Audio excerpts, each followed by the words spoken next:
The 3-Wide Racing League Grand National Series continues for its next round in Las Vegas, Nevada. But it's not just one track we're using tonight. We're both going to use the Las Vegas Motor Speedway Oval, the 1.5-mile racetrack, as well as the Las Vegas Bull Ring off in the distance here, Finney. And so tonight it's a doubleheader event, 80 and then 150 lap event at the shorter track this evening. So 2 races, 2 different tracks, very different, very fun. Yeah, indeed. Can't wait to see how both these races unfold.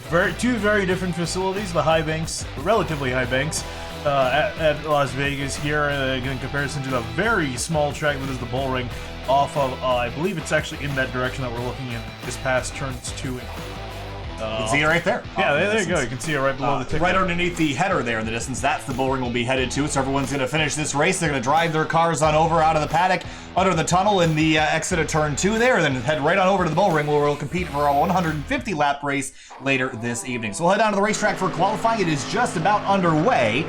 We've got 5 minutes on the board. No one has yet laid down a lap time. That has just now changed. Justin Gable and Eric Mickey making his return was incredibly impressive last week after being gone from 3-wide competition for over a year, or almost 2 years, I believe.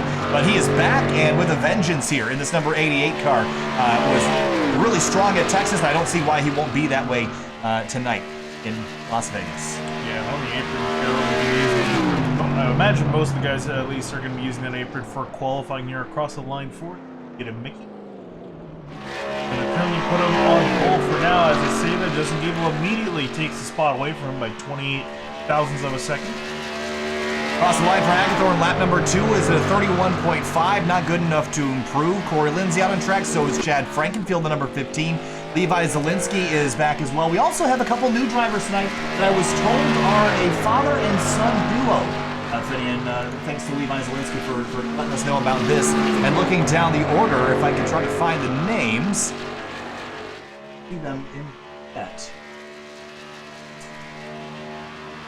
It's Boyd is who we're looking for. Don't see an Alex Boyd, but I will say that Alex Boyd is the son, Boyd is the father, and tomorrow it's Alex Boyd's 16th birthday. So happy birthday to Alex as we get rolling here into our Las Vegas, Nevada event this evening as Levi Zielinski comes across the line, goes 4th quick. Kevin Finn out on track to the number 14. And one thing about Las Vegas right now, Finney, and take a look at the sky. It's actually sunset here, and I don't think we've ever done a night race at Las Vegas before. No, honestly, I forget a lot of times this place does have lights around here, and iRacing had it. It was a very unusual place to have lights. I think the same thing to Chicagoland. Chicagoland, I guess. Does Chicago have lights now?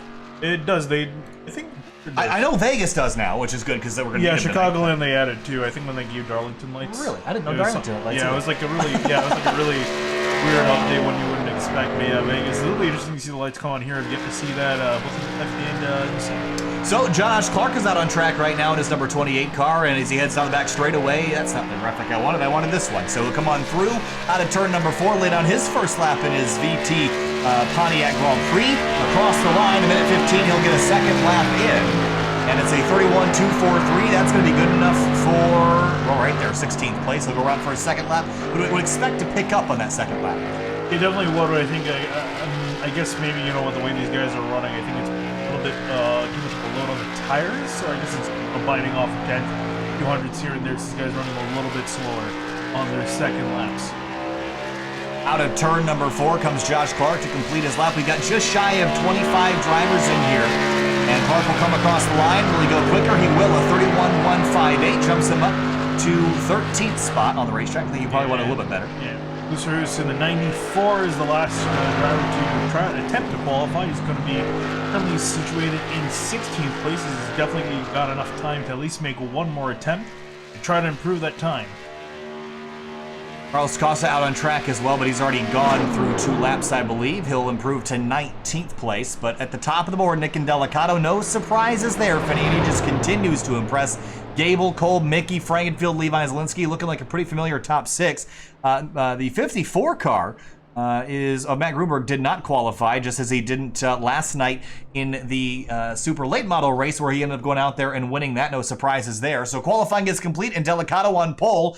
Let's take a look at our weather conditions. We're in the middle of Nevada, but it's the evening, so it's cooled down a little bit, but the track still has a ways to go. 78 degrees in the air, 79 on the racetrack, and just like that, it ticks over and drops 20 degrees. So we're right at ambient now. As that has cooled significantly since qualifying, we'll see a little bit faster pace in the race.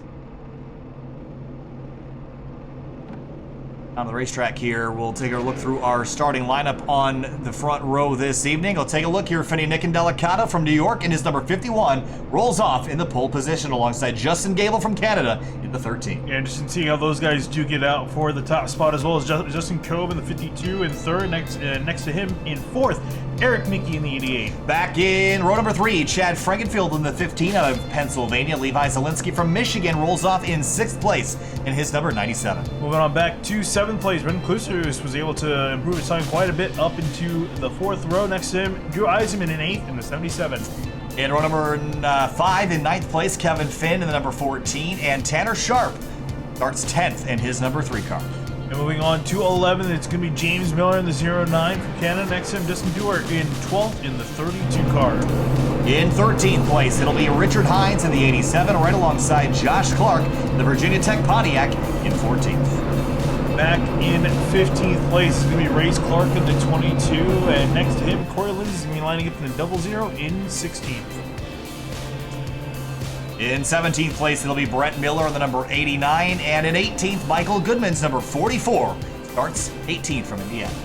Moving on back to 19th, it's going to be Carlos Acosta in the 2, looking for a good finish. He's been struggling as of late. Matt Hackthorne had a great run last night at USA. He's going to be starting off in 20th. In 21st, Matt Grunberg, last night's winner from the Super Late Model Tour, and Sam Close in 22nd in his number 5. I believe this should be the last row of the grid. It's going to be Jeffrey Fisher in the 23rd spot. In the 06 next to him, Nathan Velez is going to round out your field. 24 cars. Rolling off to start our pace lap. You're texting your girlfriend or what? No, I was checking something, sorry.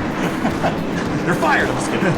So we're rolling off to start the pace lap here. We have 1 lap before we'll turn them loose. And right at the front of the field, that number 51 Toyota Camry of Nickendelicata. And no surprises, he's been qualifying well, running well. But these 1.5 mile banks were tricky last week for a couple drivers. And at the end of that thing, it ended up being, who won that race? Matt Grunberg last week in Texas. And they'll start from the tail of the field tonight. We'll see if he can recover from a poor starting spot. This race is short, only 80 laps around here before we're going to head on over to the Bull Ring, about a quarter mile up the road, and we'll run 150 there. So it's going to be a little bit of a longer night tonight, all things said and done, but 2 different races. I love the way the sun's reflecting off the valence in front of these cars. That looks really cool. I'm also rocking a brand new graphics card in this computer tonight.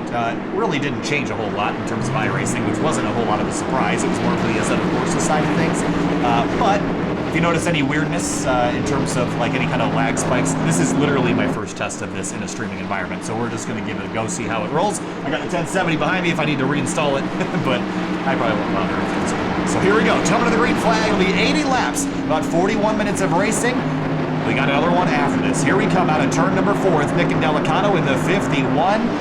The 3-wide Racing League Grand National Series, round number 9 from Vegas. Roll the dice. Here we go.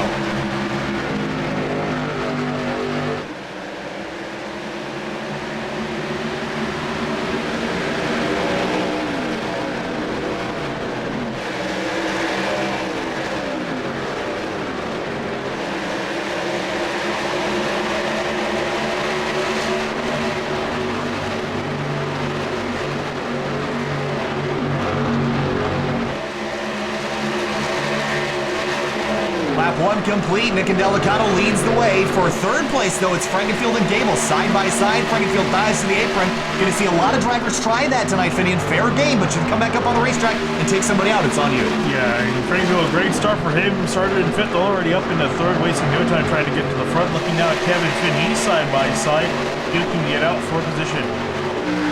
That's the 09 of James Miller on the outside. This is a battle for 10th as we rocket off into turn 3. And right in front of them, Tanner Sharp and Drew Eisenman nose to tail, and Sharp looks low at the exit of 4. And Sharp looking to the inside of Drew Eisenman. Eisenman going to slam the door shut on the straightaway, trying to defend that spot. Miller in behind, also adding up the position on Sharp and even Eisenman as well. This racetrack, a lot of off-throttle time. You see how bumpy it is here. Vegas, kind of, the surface has aged quite nicely, like a fine wine.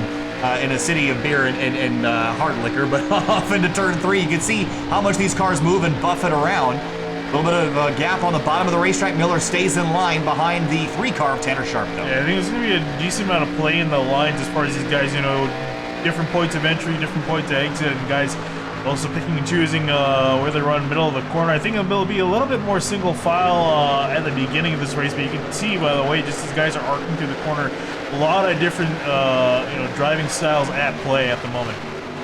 Oh, car on the wall in the background, that's the 44, Michael Goodman. Just caught a piece of it, he'll continue. Real tight back here behind the 94 Klusterhuis. Eisenman kind of holding up a stack of race cars right here as they exit turn 4. Trying to fit all these spots in behind as these guys are getting run, especially Kevin Finn right in behind. Got a great run back to the inside of Miller. They can resume their fight from earlier. Oh, look at the 3. Big dive up the inside. Almost got contact there, but Eisenman slips back a spot. Miller now maybe cross him under. Yes, he does on the back straightaway. Top to bottom elevator move to get in behind the 3 cars. They enter turn 3. And both these guys, all 3 of these guys, I should say, are chasing Klusterhuis up ahead in his 94 machine. But Tater Sharp gonna just ike his way in front of Eisenman, trying to slam to a shot on exit. Definitely gonna clear. Here comes the 09, trying to do the same. Bit of a slip and a slide at the exit of turn 4, but as the run goes on, we're going to see pretty significant fall off. The leader already 2/10 slower than his best lap. We're only 6 laps into this race. This track's going to eat tires alive, so we're going to see how drivers last for the entirety of the event. See Finn popping out of line again on Eisenman, and behind them there's a good battle. We're going to stay up here, though, as the 77 tries to get a spot back from James Miller. Or, excuse me, that is, what is James Miller? The 09 car. Different livery on this car this week.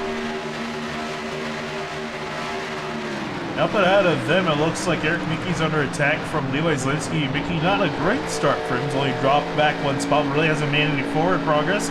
And looked like he might lose another spot. The 97 is Zielinski. Got a great run in his Dodge machine. Everyone kind of single filed out for now, except deeper in the field. There is a little side-by-side.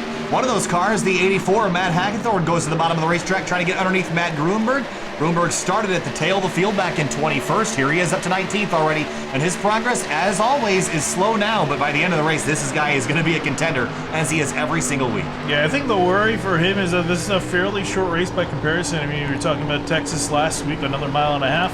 Ran 117 laps there, only 80 laps tonight, and I mean, so far we're off to a pretty solid run. Obviously, a lot can happen, but he's definitely going to need at least a caution or two to help him bounce his way up to the front as he's trying to work these passes. You just see him get by the 00 Corey Lindsay for 18th. Right in front of him, Brett Miller in the 89. That's the next car, the chopping block. Mickey hangs on to 5th for now up at the front of the field, though, and Delicado's led every lap so far. Continues to pull away. That time by was a couple thousand slower than second place Cole. Yeah, I was going to say, going to the second place car, Justin Kobe, he's been having a really good run in the last few weeks in both series. We saw him run pretty decently in the late models last night. And even tonight, too, flexing his muscles, really solid second place run. I mean, might be able to turn it into a win if Delicado makes a mistake. I love watching these cars slide around here, and it might look very controlled for some of these drivers, but I can tell you from experience, this is a wild ride around here. You're ringing everything you can, you're slipping, you're sliding.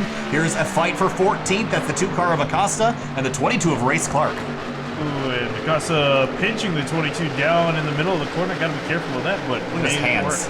His hands just correcting just every little bit. Watch him as he goes off into turn 3. You're going to see his hands turn to the left to get the car turned in, and then they move right back to the right here. As soon as he gets the car rotated in, he's going to hit a bump here at corner exit and probably correct back to the right. Right there, you see the correction back to the right, and you're just kind of skidding on exit, but here comes Clark to the inside now.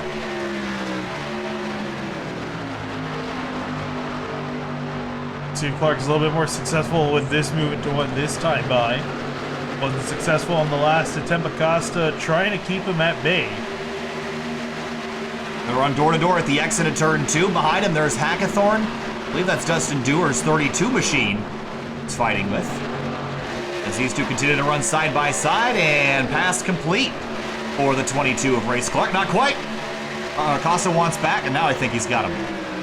Well, not quite. Yeah, it's really close. So you think you would clear an entry, but got a pretty poor entry into the corner. Here comes Acosta back on the high side. So what lane's going to prevail tonight? We've seen the top and the bottom both sort of work.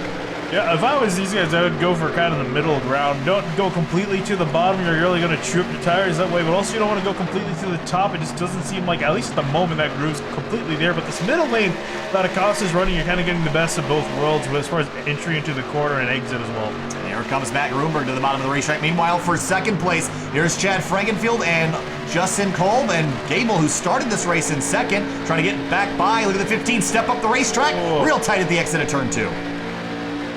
Frankenfield trying to make quick work of these guys ahead. Gable finally been able to get back after losing third.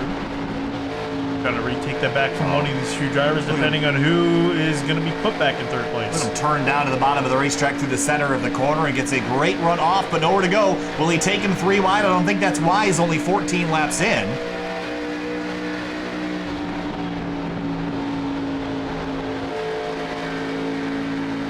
Pringle really ripping the bottom lane, gonna clear Justin Coe with a 52, now side by side with Gable and Coe.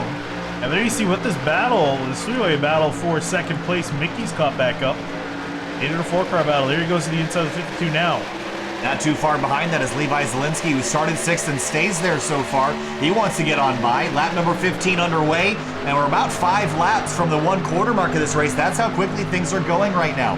And they're rocking off into turn 1. You see the 13 and 15 continue to battle for that second place spot, but Eric Mickey is coming, and he's definitely quick right now. So you see him trying to slam the door shut on the 52 of Coe. Can't quite get it done. Gonna clear him on the bottom, and now here comes Levi Zielinski in behind. He's trying to make a move on Coe, but Eric Mickey with the run on Gable has the opportunity to look down below the apron, but is gonna think better of it. These guys showing quite a bit of patience early on. I'm not sure he's convinced the bottom is the place to be. He's watching the 15 car hang on to this from the outside lane. I think he wants to stay up there. So let's see what he does in the back straightaway. If he goes higher, if he goes low. Looks like, well, he got real tight to the wall. Yeah, I think he was trying to go high, almost got himself in the wall. That ruined his run off the corner, and now Gable able to kind of clear from position. So this battle is sorted out for now. But Justin Coe, we saw him, he was running in second, got put all the way back into 6th. I think burned up his stuff a little bit too much early on. Oh, and Tanner Kurz said how well he was doing. 6th place ain't bad, but it's not where he was running a couple laps ago. Yeah. Here comes Gable back to the bottom. He wants back by. Caught the apron there, slides up the racetrack. Oh, man, Freidfield was flirting with the wall. So was Kolb. Already understeer starting to kind of show itself. And Mickey right against that white line, trying to find some ground. Where's Matt Grunberg up to 14th place? He's gained 7 spots so far. He's a third of the way there. Definitely working his way through the field at a decent rate, but there you look at Mickey to the inside of Gable. Gable running a little bit higher. These guys slowly shifting up the track in the high lane. Running a bit higher every lap. Again, I'm a little bit surprised to see drivers move up the track this early because the track temp is pretty cool. You'd think the grippiest line, which would be right against the bottom, would be the fastest way to go, but we're already seeing the outside have a bit more grip, and it's really difficult to pass on the bottom right now. Yeah, I was saying, I was just looking at Mickey. He's starting to push a little bit more off the exit on the bottom, so I think we're starting to see the tires. Really, I think they're just kind of limited by the way they're running the tires. And even you can see our leader in Delicato, he's running the middle of the track. But look at the drop-off, 0.7 of a second. Then Delicato just ran almost a second slower. And we're only 19 laps into this race. See, Gable just scraped the wall a little bit at corner exit. The tires are shredding to pieces right now, and we're gonna have a lot of comers and goers as these 4 fight for second place.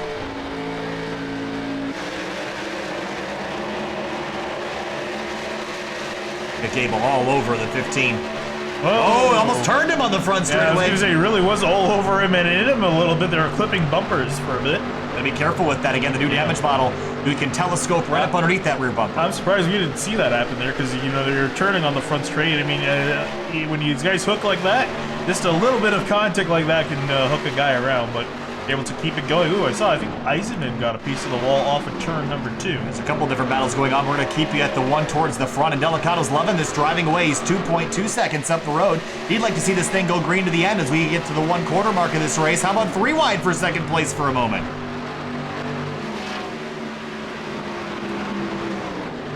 You wanted the best, you got him 3 abreast.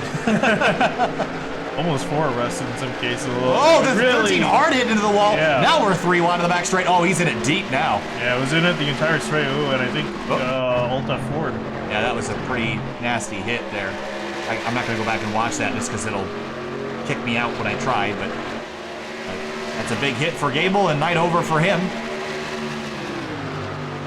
These two pick up where they left off. Hopefully you see him back for the second race, being a doubleheader, and again, these both races awarding full points, so it's essentially 2 different rounds.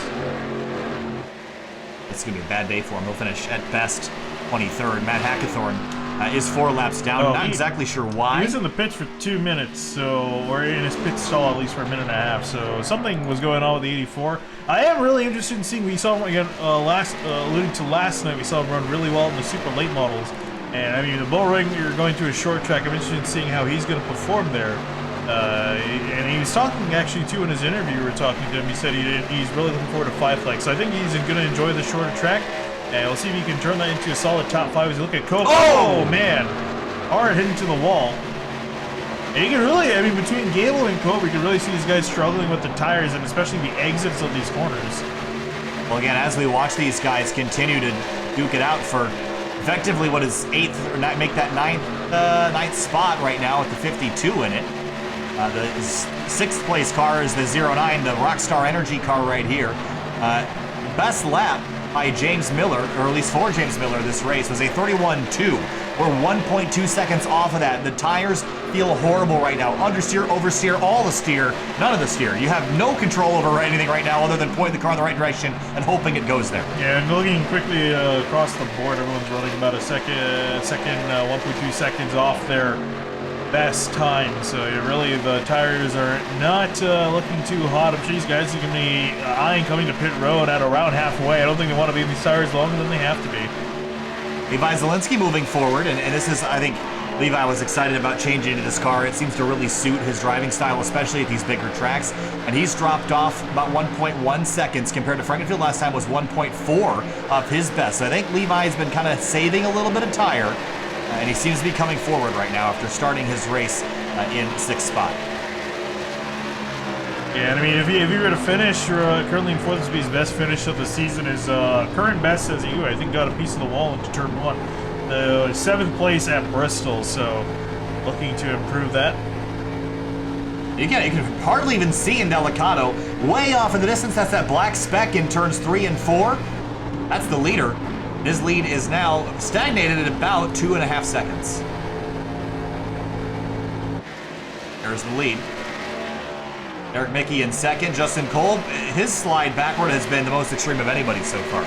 Actually, one guy who actually was pretty fast last time through, wasn't expecting to be, was Kevin Finn in the 14, was faster than the two guys directly ahead of him, Zielinski and Franklin. So he's trying to close that gap back down to 1.3 seconds up to Zielinski. So he might be a mover to keep an eye on, and he's already moved up from 9th to 5th.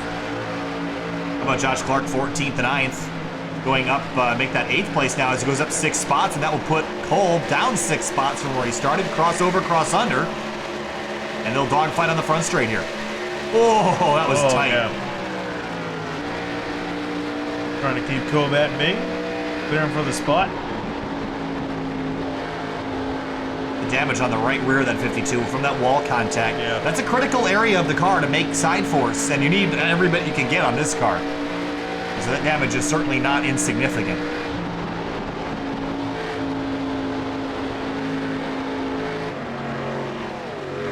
Closing in on lap number 30 of 80 here at Las Vegas Motor Speedway for the 3-Wide Racing League Grand National Series, and things have kind of sorted out at the front of the field. Deeper in the field, though, Brent Miller, Corey Lindsay, Sam Close, Michael Goodman. This is a 4-way fight for 15th. Actually, 14th if you include Velez at the front of this group. Was leading in his Harley Davidson machine. And behind them, Corey Lindsay making a move to the inside of Brent Miller. Off into turn 3, he will take the spot. That's for 15th.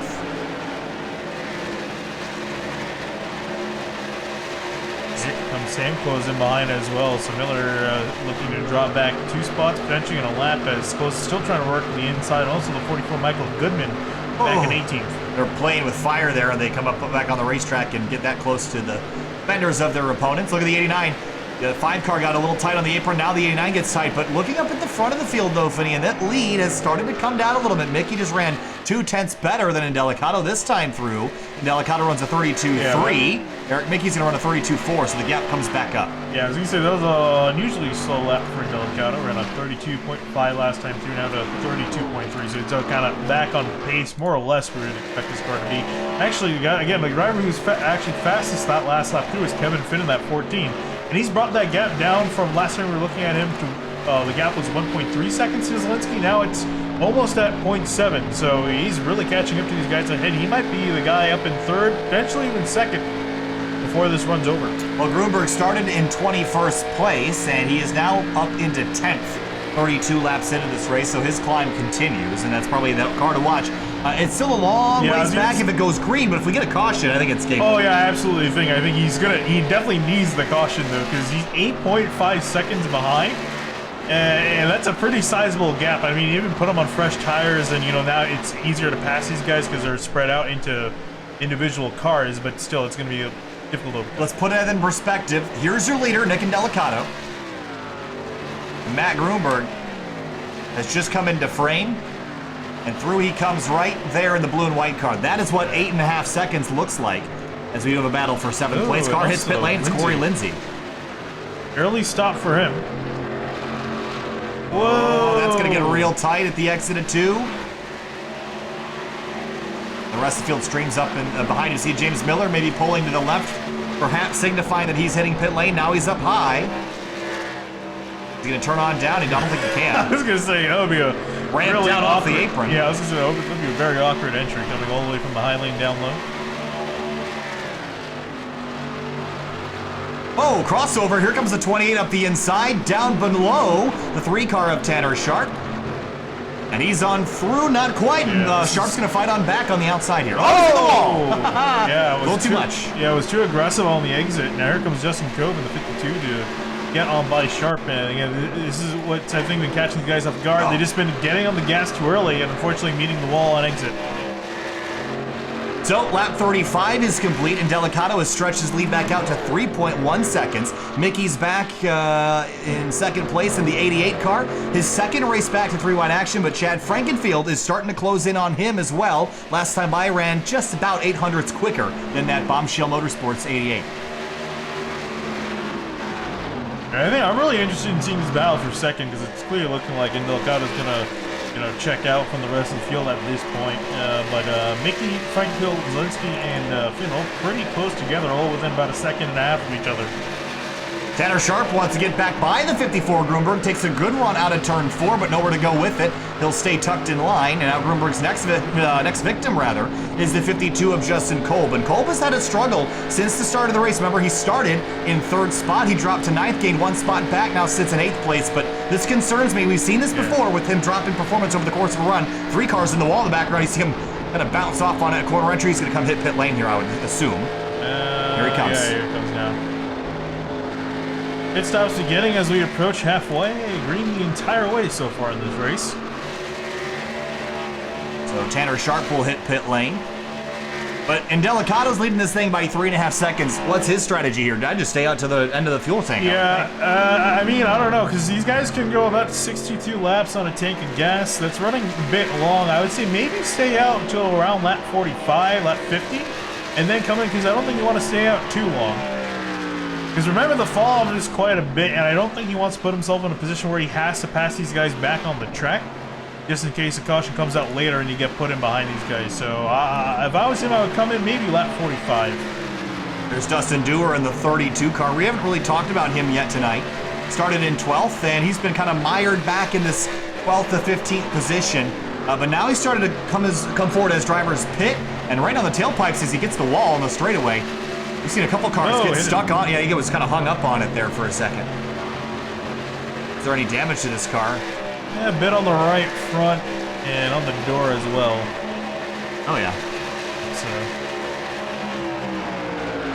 trying to deal with maybe getting that repaired, although we have seen these cars repaired quite nicely. I was going to say, honestly, also looking at the side of that car, it looks like a bowling ball was thrown out the door. Is that what the sponsor is? Something, I think. Is that a bowling ball? It looks like a bowling ball. Yeah. Can't quite read the... Memory Lanes. Oh, okay. It's actually kind of a nice little name he's got on the side of that car. So through into 9th, he goes around the 52 of Justin Cole with a Nintendo Chevrolet. And James Miller right in front of him has peeled off to hit pit lane. And Brandon Boosterhouse as well, yeah. Yeah, this is not too surprising. Just about as these guys come across the line next time by, we'll be at halfway through this race. Battle for 2nd beginning to heat up, though. Eric Mickey has brought Frankenfield and Kevin Finn. You were mentioning his pace earlier. Continues to run some of the best laps on the racetrack. The only driver quicker last time on old tires was the 51 of Delicato, your leader. Well, these guys staying out a little bit longer here. I am curious again how long they're going to stretch it, because there is a crossover point or you know, staying out on these tires is not going to be worth it as compared to coming in. It's just a matter of really, I guess, finding it. If I was Kevin Finn, I would probably come in the latest out of these guys because he's working pretty well. These tires are still good in comparison to the guys he's running around. And last time by almost a tenth, he was the quickest driver out there, a 32.594. The leader ran a 32.631. I would just say, keep doing what you're doing if you're Kevin Finn. You're making up ground. Race Clark and Matt Grunberg have both hit pit lane. Everyone 13th on up has yet to come in to make their stop. Grunberg coming in his 54 car. And this is the driver that I'm most worried about if I'm in Delicado, but I wouldn't be worried about him until the caution comes out. I was going to say, I think for Delicado, he's just going to be hoping a caution doesn't come out, and that's going to take care of Grunberg as a problem. So he goes a lap down. Now, Delicado would love to see a caution to trap some of these cars that way. As he exits turn number 4, he'll stay out on track again, continuing to run quick laps as the battle for third heats up. Now Kevin Finn has caught Chad Frankenfield. Ford Taurus machine working pretty well so far, especially in the later part of this run's really where this car has come alive. So we're past halfway at this point. We obviously know you need to pit one time. And the race really isn't long enough to pull a big overcut. So a big lift from the 15 out of turn 2. Almost caught in the wall as Finn goes on by at the bottom. Can't quite complete the pass before turn 3, so they'll go in there side by side. He's going to throw it in and just showing how much more grip that 14 has at this point. He's done a fantastic job saving his tires. I'd say almost a little bit too much. Oh, Mickey. I think he got a piece of the wall off of 4 because he's really slowed down the front straightaway. Let's go back and see. Oh, he just had a really big lift. We'll ride on board.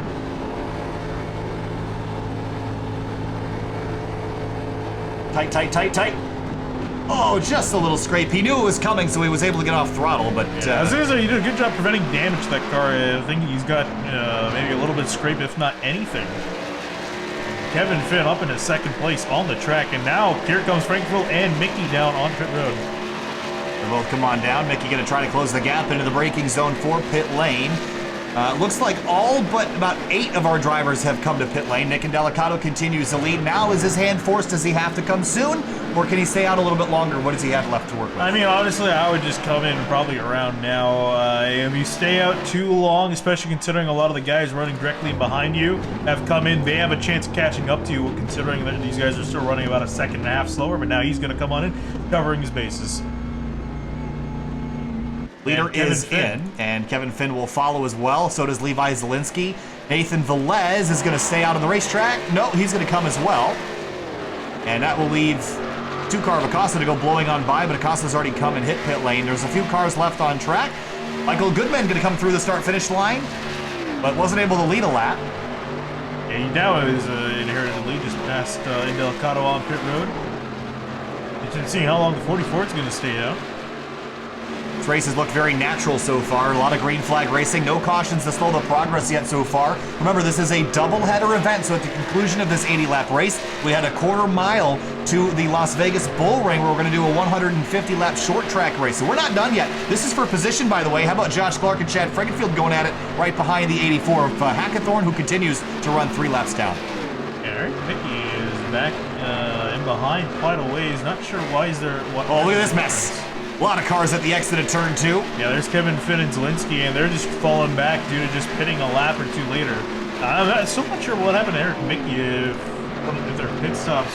14.6, nothing out of the ordinary. 42 seconds on pit lane. That's a little slow. Oh, yeah. Gonna miss his pit box. Yeah, I was going to say, yeah, he had 2 extra seconds on pit road, and that means quite a bit on the track, so Mickey got a little bit of extra work up at him. So, Michael Goodman did lead a lap. He'll come on down. What? The wheel had it almost looked like it went down as he was braking. I was looking at you when I was talking, and I had no idea what you were referencing. It looked like he might have just slammed on the brakes. I see. And I think it might have cut down. So Nick Delicado will retake the lead, but right behind him is James Miller. Noting, though, that Miller's been out on track for 8 laps on his tires, and then Delicado's only been out for 2, so this lead should be able to expand pretty quickly for the 51. Yeah, I was going to say Miller's got to worry about falling in, but good. Grunberg up into 3rd place. Well, that's because he pit earlier than all the other drivers in front of him. Now, the question is, can he maintain that pace? I think he can. He was slowing down a little bit towards the end of that first run, but we know how good Matt Grunberg is. I wouldn't count him out of this thing, but he still is about 2 seconds behind Delicado, and I'm not sure he can quite overcome Delicado's advantage.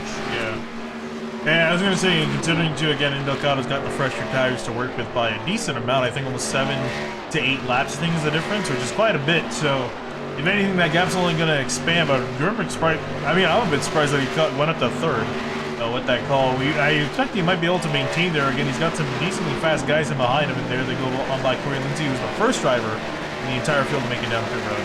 So Frankfield will blow on by for 4th place. And some of these drivers like Corey Lindsay and Matt Grunberg and James Miller would all love to see a yellow flag right now because everyone will come right on down pit lane again. And now you've used that track position to your advantage. If this race goes green to the end, they're going nowhere but backwards. Yeah, I think I'm probably going to bite my words about 5 laps, but I mean, this race is looking like it's going to go green. Bite your words.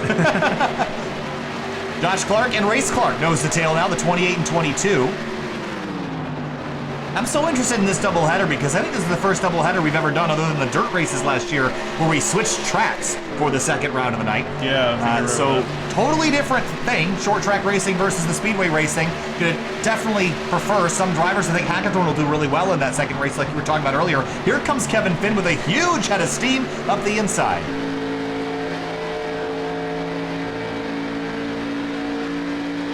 It's going to be pretty easy work for the 14.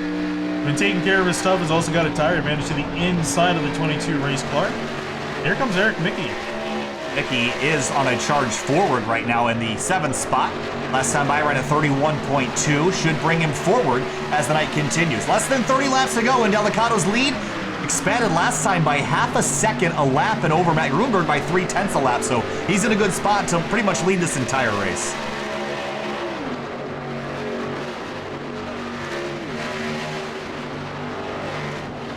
Oh, look at this 14 turn hard down in front of the 88 of Eric Mickey and the Bombshell Racing Team 88. Yeah, and if I was Kevin Finn, I might consider honestly just letting this 88 on by. You know, because if Mickey's putting pressure on the 14 to use up his stuff, that's not going to be a bit advantageous to Finn as Finn has a look up the inside of Josh Clark. Well, that's going to get tight. Clark leaves him the space, but he doesn't even need it. Here comes the 88 to the outside lane. Going to use that run to his advantage as they head down the Nellis straightaway here at Las Vegas Motor Speedway and into turn 3. The 88's going to go high. Not a lot of grip up there right now. He's just on the edge of that black stuff there where the rubber's been laid down. Going to try to use it though. He's way up the racetrack in 3 and 4. Here it comes. Going to try middle 3 wide. No, Josh Clark slams an oar. Oh, not for long. Here comes Mickey. Found an opening. Going to go up the middle 3 wide into turn 1. First time we've seen that. Yeah, Clark had to bail out of that because you can't really run that lane not quite that high. Look at the 97 slideways through 1 and 2. How about that? Let's ride on board as the 97 went through 1 and 2. Oh, man. Back one more time. Just watch his hands.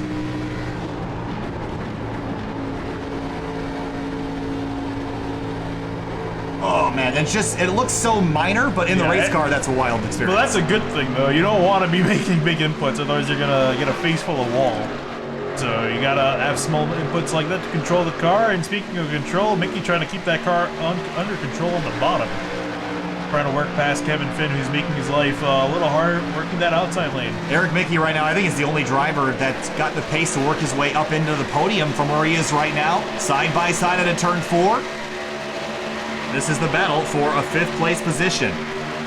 And Matt Grunberg up the road working on Chad Frankfield, but actually the other way around. Yeah. Frank goes faster by 0.3 of a second last lap through. For Grunberg, I think he's going to continue to fall down the order. There's second place, James Miller, Frankenfield, Grunberg, and then the battle at 5th we've been watching for quite a while. Closing in on 20 laps to go here from Las Vegas before we head on over to the Bull Ring for our 150-lap short track race. Door to door, wheel to wheel, 88 slides up corner exit. Here comes Levi Zielinski with something to do.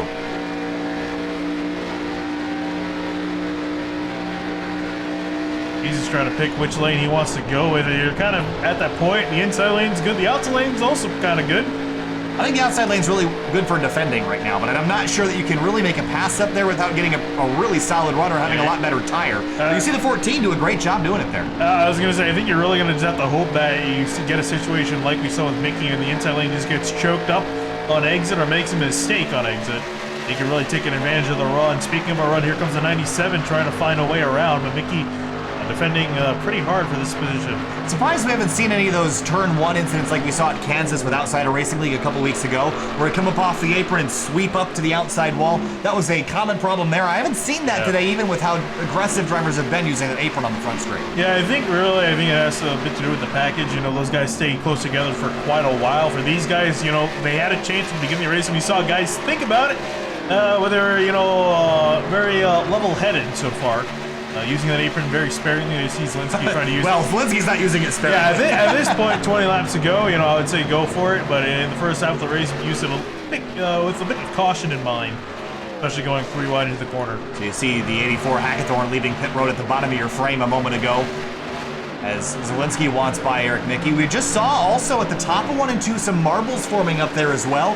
That's a no-go zone, so the outside lane really treacherous right now, not just because there's no rubber, because there is some rubber in the form of marbles. You don't want to be on those. Yeah, and I think we haven't really seen anyone really use, you know, the outside lane. Now, Frankenfield wants to kind of move that in. You see the rubber's kind of moved up through the middle of the racetrack, and we'll take a look at the end of the race to see how much it transitioned upwards. But now Zielinski trying to work on buying his Dodge, and it looks like he will just slide in front of the 88 into turn 3. Mickey can do nothing about it. 20 laps ago this time through for Nick Indelicato, your leader, and he has just been on it the last little bit, and no one is faster than him right now with the exception of Kevin Finn.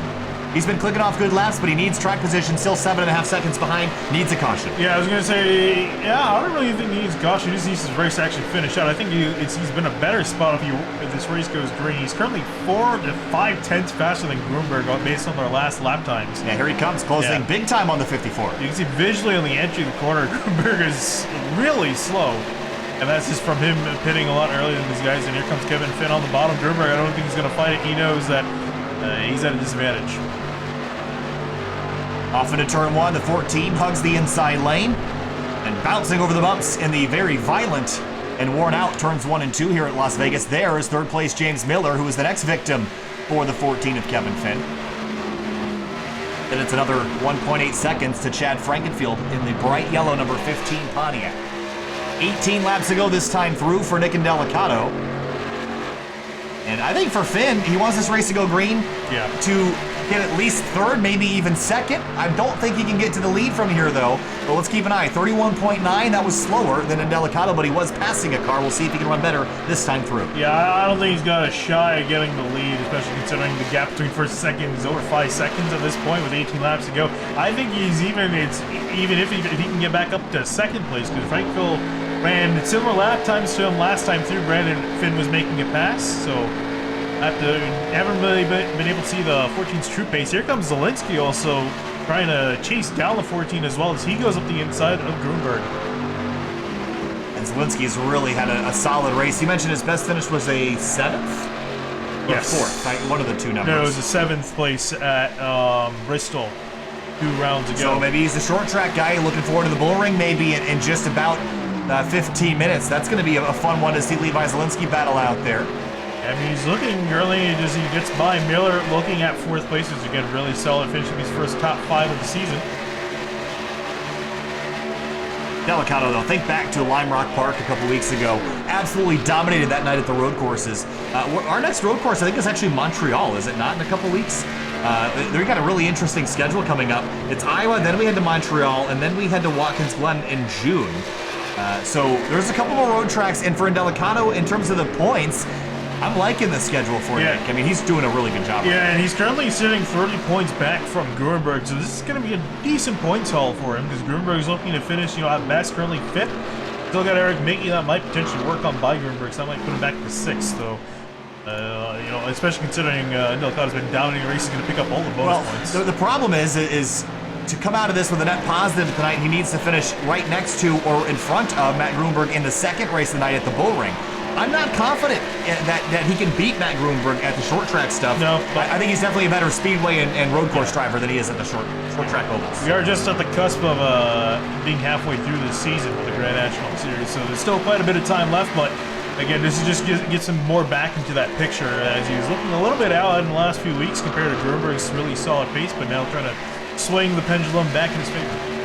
A little bit deeper in the field, Brandon Klooster, who's in 10th, and Justin Kolb. This was a race that should have gone better for the 52. And he's right in behind Indelicato in the points. I think he's actually behind Indelicato by only 4 points. So he was looking at a really solid finish, second place earlier in the race, but drifted back. Fell to around 8th place, but drifted back a little bit more here. He's just trying to work back to the inside of Kloosters. And he'll complete that pass and move his way back inside the top 10, but still perhaps a missed opportunity.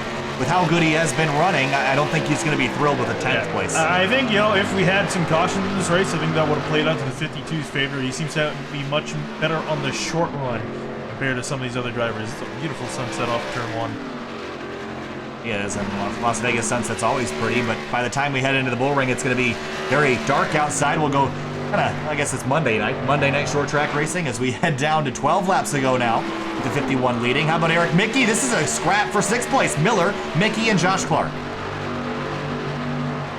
And Clark is on a similar, he's been tailing the 88 and Mickey for quite a while. He's been kind of following him on through. He's going to get a much better exit off of 2 than the 88. Here he goes to the inside. Off into turn 3, gonna hug the white line on the bottom of the racetrack. Gonna slip up just a little bit, half a lane, a full lane. Mickey's gonna give him the space side by side at the exit at turn 4.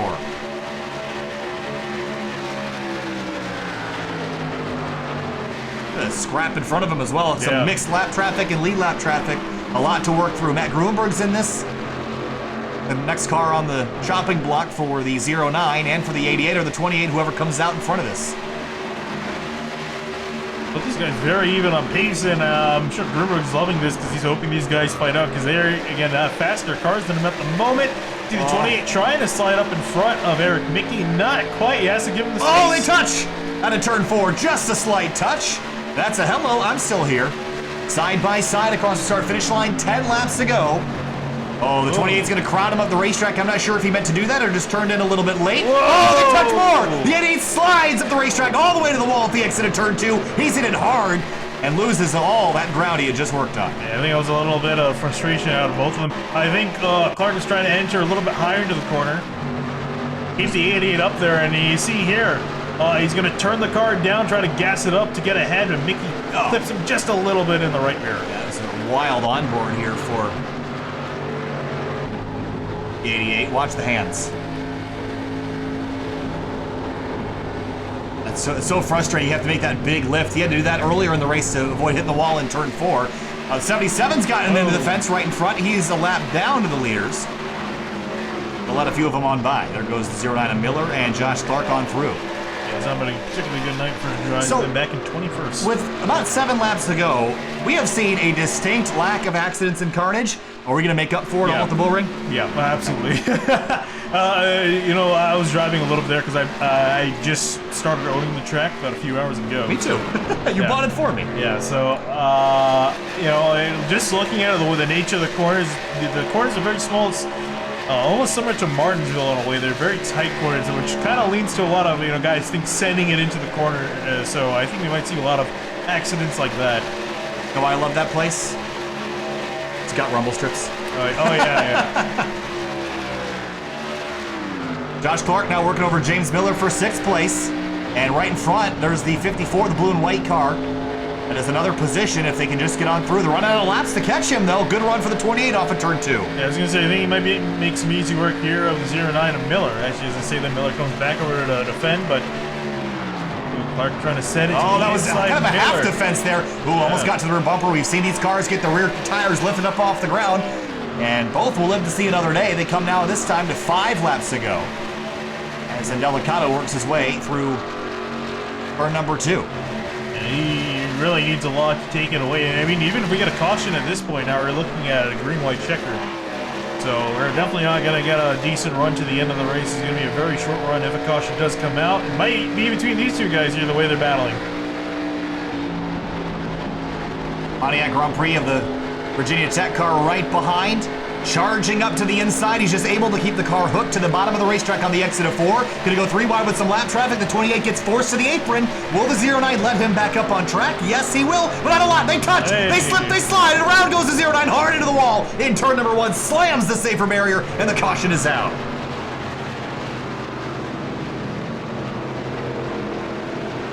that's a big hit.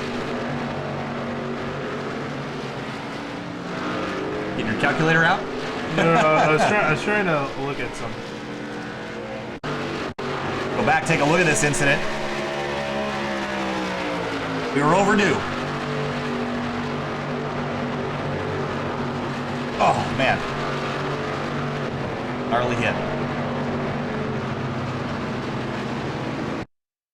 The 28 just came back up the racetrack after getting off the apron. Just comes up too far. Gets the 090, just snaps back to the right. Just misses. I think that was Richard Hines in the 87. Yeah. Look at the hit that he took. Turn number 1. Looking like he's got hydraulics on the nose of that car. On through. Let's ride on board, maybe with the rear of the 87. Watch how close this was. Oh, man. Oh, and Eric Mickey's here in the background take some evasive action to avoid that. There's his on board. Oh, thought the 09 was going to stay up high, came back down, so he was able to just avoid it. Well, everyone's going to hit pit lane here. No surprises now. Real question becomes, will we see this race be a green-white checkered? It looking like it will be. Yeah, I think definitely. That's going to certainly change how this race plays out here in just a little bit. Still haven't had the race distance officially extended. 4 tires and fuel, I think, is the only call you can make here. There's the 97. Well, he tried something different. 2 tires for him and for Grunberg. Yeah, I would have taken 2. I mean, might as well at this point. Oh, boy. He had more cars. Grunberg and Eric Mickey and Levi Zielinski all took 2. So did Nathan Velez in the 48 car. Everyone else took 4.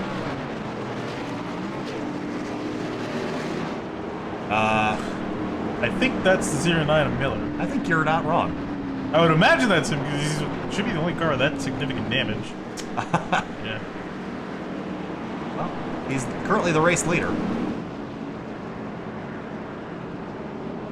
Every time I see this, I always think of the Denny Hamlin at Watkins Glen. No, not even that. The Ricky Bobby. What was it?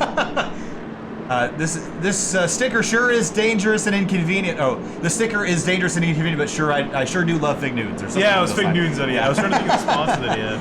Actually staying out. I really wasn't planning on finishing with that. I've always wondered if this is actually what he's seeing or if this is just some I would sort of... think so, because we've seen that, you know... He's doing a really good job pacing for the fact that he can't see anything unless he's in VR sticking his head out the window. But I mean, it's not that hard to pace. I mean... Yeah, depending on how you have the FOV set. If you have it really close, like some people can't see out the right. You can't see out. If you have it like you have it. Well then, yeah, but if I have it wrong, I can actually see where I'm going if this happens.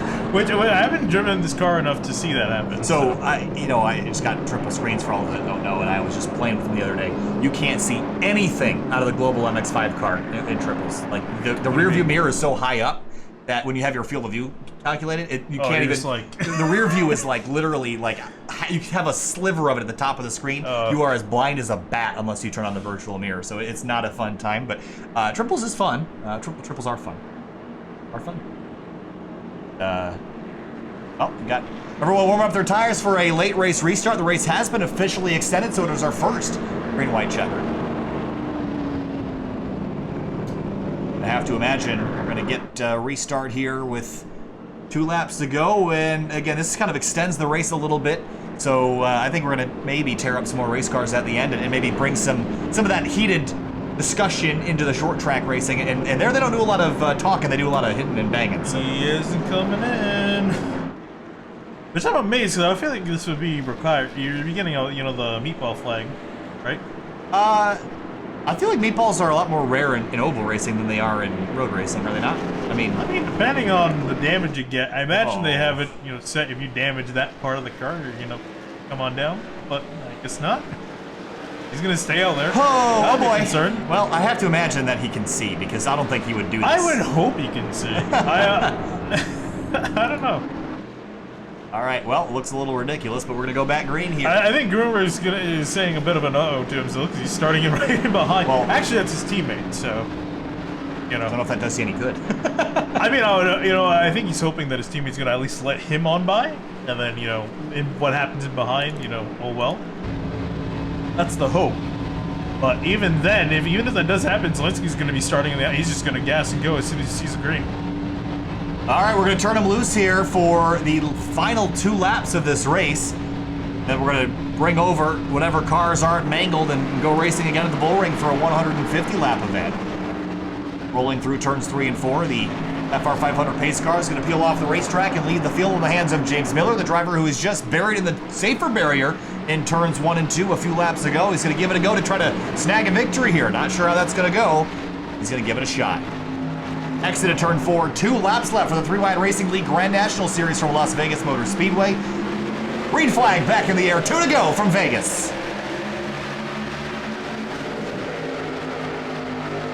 It pulls off to driver's left, and Matt Grunberg is on through to the lead. Oh, right behind the they're spinning down to turn 1. That ain't gonna... Caution come out. It needed... Oh, the 51 got absolutely clobbered at the bottom of the racetrack. There's the caution. Oh, horrible crash for the 51, the driver that led the most laps today. We climb back up onto... Oh, and that's it. No, over for him, but Miller drops back a little ways, but Grunberg comes out of turn number 4. We're going to see the white flag this time through.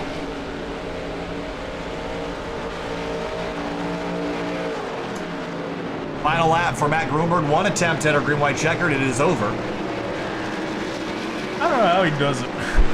He does it. He gets also, I think, fairly lucky at this point. The stars kind of aligned for him to get that win. Was the fastest car here today. Ran the fastest lap of 31.0. And for Zelensky's going to get, this is going to be much better for him as well. That call really paid off. He was potentially looking at finishing 4th. But with that two-tire tall, he's going to finish. That's how you measure your kids. He's 2 tire tall. All right, last corner for Matt Grunberg, and just like he did last night, he's going to celebrate a race victory from Las Vegas Motor Speedway. But he's got to do it again if he wants to sweep the evening. Yeah, if I'm in Delicado, I'm slamming my desk because he was looking at winning this race. He's back in 21st. That's got to sting. And he won't even finish the race for that matter. Let's go back and take a look at the replay of the restart and what ended up taking out our driver that had led the most laps today.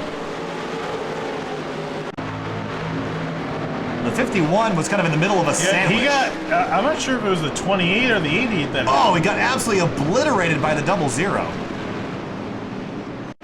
Here's a look. Ooh. Does he shoot the gap middle here? Oh, yeah. Right there, the 28. So that was just kind of a recipe for disaster there. Clark was trying to give room to... Josh Clark was trying to give room to Miller on the inside, so they're essentially 4 wide going down into turn 1.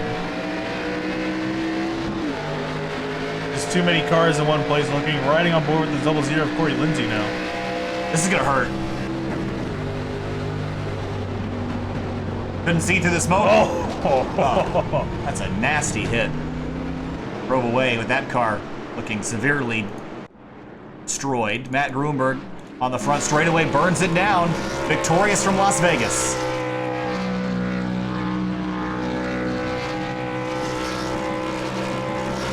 He's getting real good at this burnout.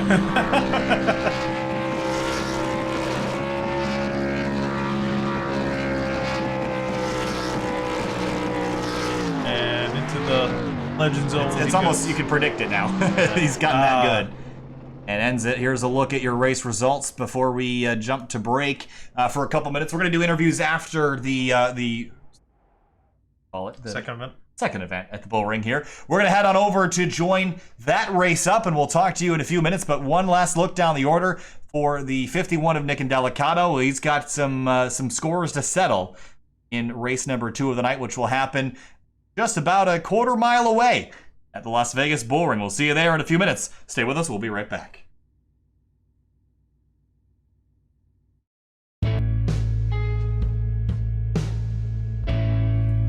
A glen is defined as a narrow valley. For decades, a small town at the south end of Seneca Lake in New York State sat quietly next to a spectacular geological formation, giving the town the name Watkins Glen. Quiet this town stays, except for a few weekends a year. A few miles up the road, there's a racetrack with international fame. It's hosted Formula One, IndyCar, NASCAR, IMSA, Grand Am, and SCCA races. And this track bears the same name as the town, which hosted street races decades before. Watkins Glen International is one of the great American road courses, built in a time when pavement was just laid on top of the land. It follows the natural flow, climbing steep inclines, dropping down into valleys, and streaking across the Finger Lakes region countryside. It's changed a bit since its construction in the 1950s, with the relocation of the start line and pit road, and the addition of 2 new sections, the Boot in 1971 and the Inner Loop in 1992. Since then, it's become an American motorsports icon. Known for its high speeds and narrow S's, it was referred to as the super speedway of road courses by many drivers. Its sky blue Armco walls have become a symbol of this place. Over the years, Watkins Glen has seen safety improvements, including asphalt runoff in several corners, relocating some walls, and adding curbing. In the 2015 off-season, it was repaved, making it smoother and even faster. But like the valley for which it is named, it remains a challenge for every driver who pulls out on course. For the people who cherish these hallowed grounds, it's not just a Glen, it's the Glen. Watkins Glen.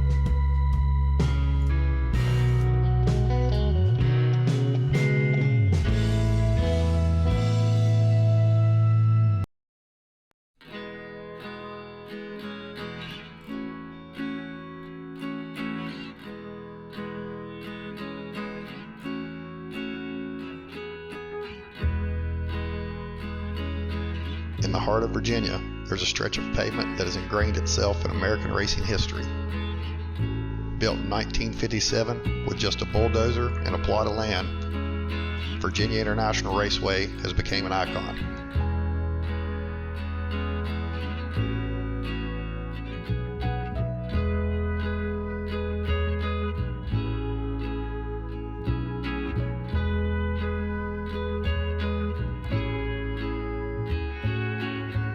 Over the years since its reopening in 2000, it has hosted IMSA, the American Le Mans Series, NASCAR, SCCA, and Champ Car races.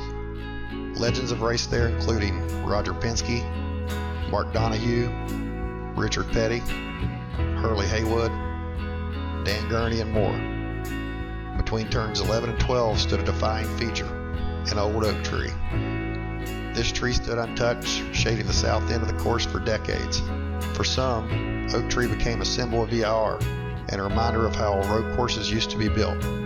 They used to be built with the lay of the land, following each contour and moving around obstacles, not through them. Earth may have been moved, but not tarnished. Oak Tree was a lasting memory of when tracks were not just built, they came to be, like the tree.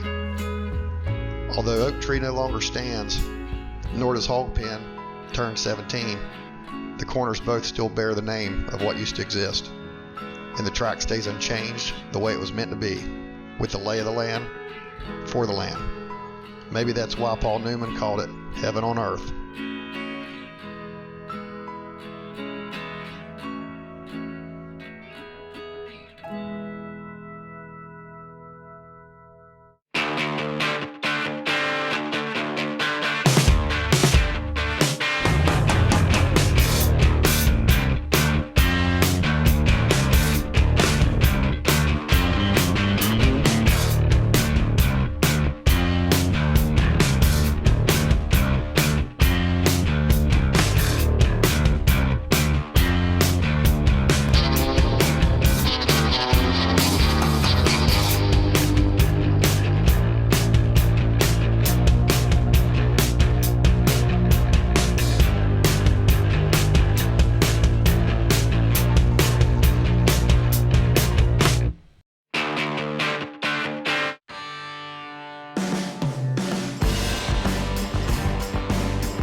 Would you like to have a career in racing, and if so, what would you like to do, Dale?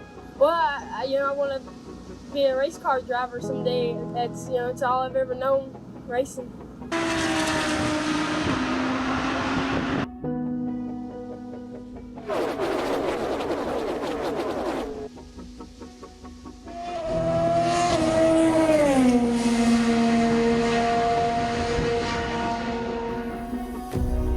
What did you want to be when you grew up? So many people live a life of what if. Go to school. Go to college. Get a 9-to-5. This is how we support our dreams. With a safety net.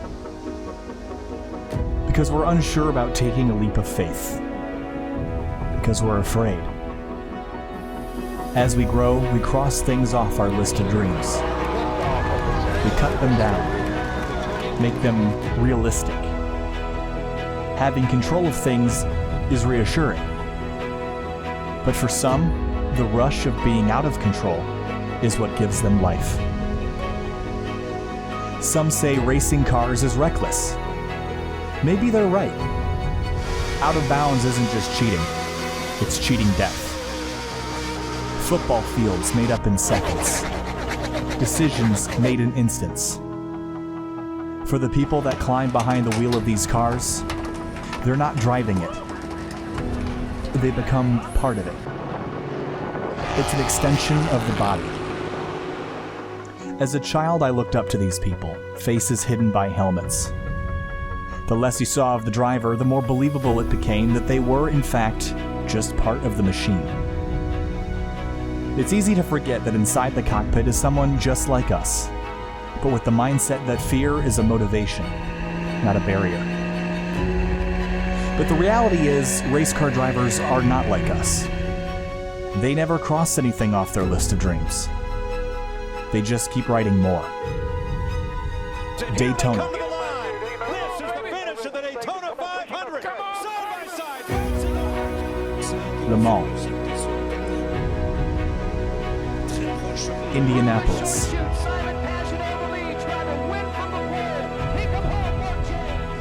Monaco.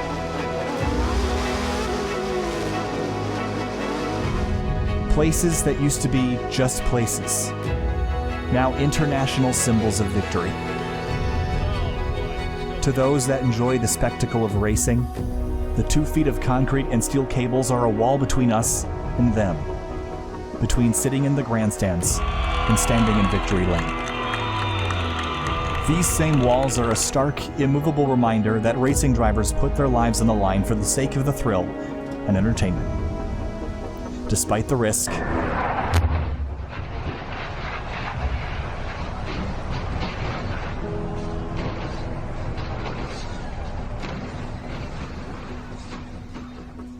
despite the heartbreak, Oh my gosh! despite the cost. There are some on the sidelines who are fascinated by the danger. They are fascinated by speed, fascinated by the undying desire to be just a little bit better. Their dreams, erased by geography, finances, or the lack of a famous last name. There are some who once wished to be a race car driver, but aren't, because they didn't get the chance. And they thought they'd spend the rest of their lives watching their heroes on television, or from the other side of the fence. They thought it was impossible to climb into a race car, so they crossed it off their list. But it's not impossible. There is a ticket to the other side of the fence. For those who want it bad enough, this is your chance.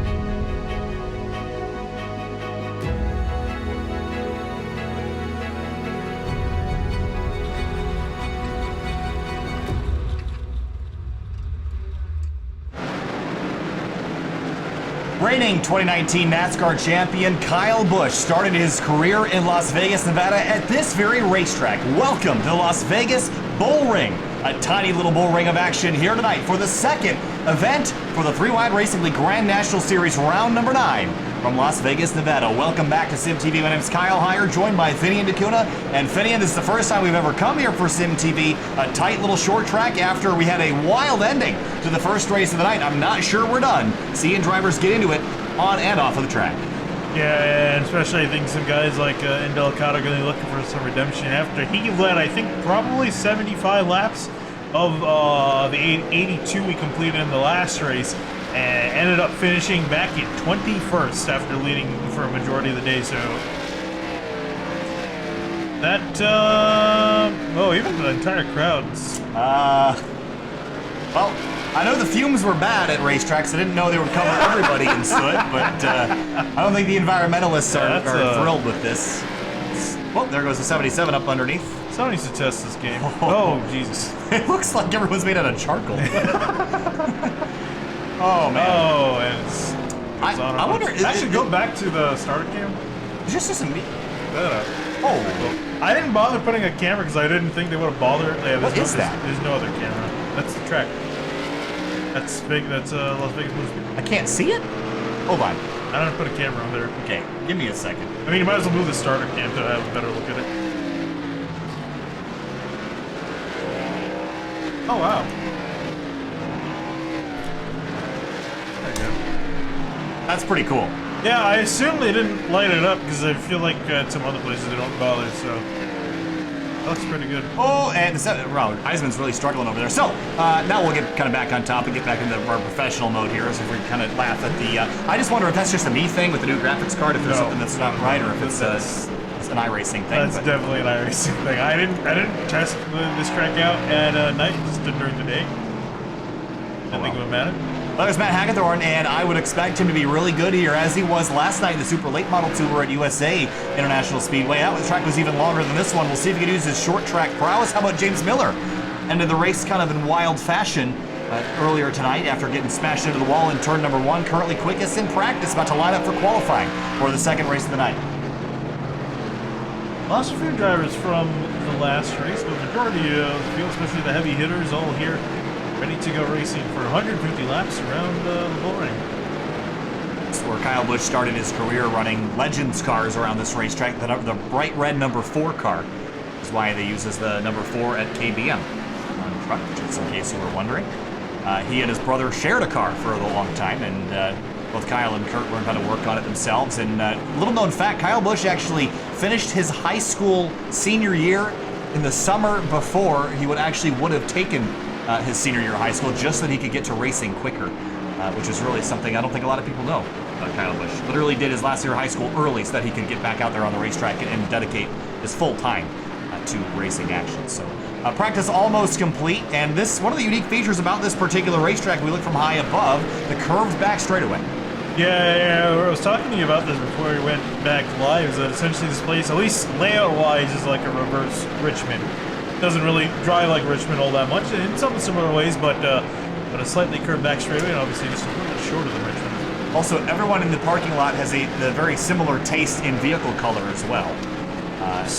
Looks like it's a black hole black. It just... I forgot what's the name of that, they made like that compound that like... Oh, Vanta Black. Yes, Yes. That's that. Everyone's got Vanta Black Land Rovers out there in the parking lot as practice concludes here. Checkered flag waving, and you know what? He's actually waving I guess it's a black flag technically. It's a gray flag. But he's waving... Oh, it's something, I guess. Man, come on. Could they have not seen this? It could just be a me thing, right? No, I don't think it's a you thing. It's gotta be a me thing. I can't admit this. No way. Anyway, qualifying underway. This is kind of silly, though, isn't it? Onto the track, Drew Eisenman rolls in his brightly colored number 77. And he's looked like he was struggling in practice, was right on board for a lap, and this is a tiny little racetrack.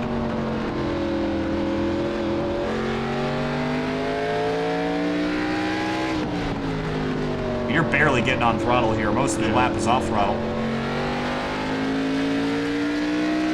Lap time around here about a 15.1, and the quickest driver so far is the number 14 of Kevin Finn. Check that. It's the number 15 of Chad Frainfield. He goes on through, makes a spin out of turn 2. Miller goes second quick. Corey Lindsay third. Interesting to note, on the inside of those white lines, see those little patches of concrete with kind of those parking curbing pieces kind of embedded into them. That's basically how the drivers know to stay off the inside of that. You will get yourself a penalty down there if you go too far. Or in your case, just drive on that every single lap. I literally did that when I was taking the putting the cameras in earlier. I literally just drove on the apron for 5 laps. Is it? It's very fun. Matt Grunberg out trying to put a qualifying lap, and he spun across or had a pretty poor first lap. And a 14.7 didn't count though. Nope, he's going to come back in. Look at the brake rotors on this car, already glowing red hot. I wonder how the brakes are going to handle this 150 lap race. That's not particularly short, but these guys leaning on the brakes a lot. We could see some increased tire pressures and that sort of thing, and grip loss towards the end of a run. And as due to overheating the brake pads and rotors in these cars. So Chad Frainfield's back out on track, trying to go a little quicker. He's already run 2 laps, but just out here practicing for now. Might as well get a few more laps under your belt. Oh, the drivers are struggling with corner exit grip. He exits turn 2.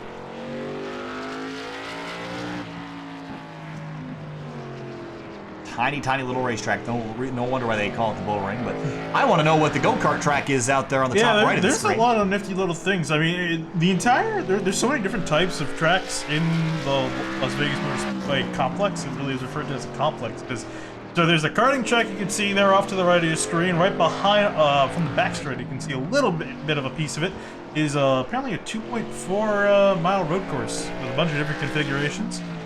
There's also a drag strip somewhere on the property, and then obviously... I think the drag strip is over closer to the speedway off the front stretch side, I believe. About a half a mile. Yeah, that makes sense. But you can see on the very left side of the screen that little white line that's curving away. And there's a rumble strip just popping into view now. That is part of the 2.5 mile road course. I want that too. You're not going to get it. Nope.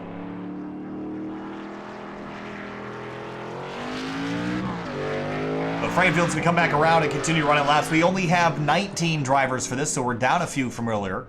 Likely because not a lot of drivers, a few of those drivers probably didn't want to purchase this track for this particular event. It's not a track that you see very often, at least not in the level of racing that we're expecting.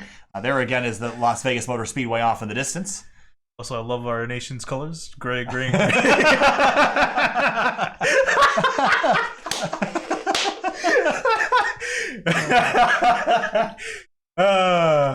Gray and gray. That'd been funny, you know how we've seen like some broadcasts they actually play like the national anthem and everything, and they like play that out like our nation's colors show that. It's always cloudy in Las Vegas, Nevada.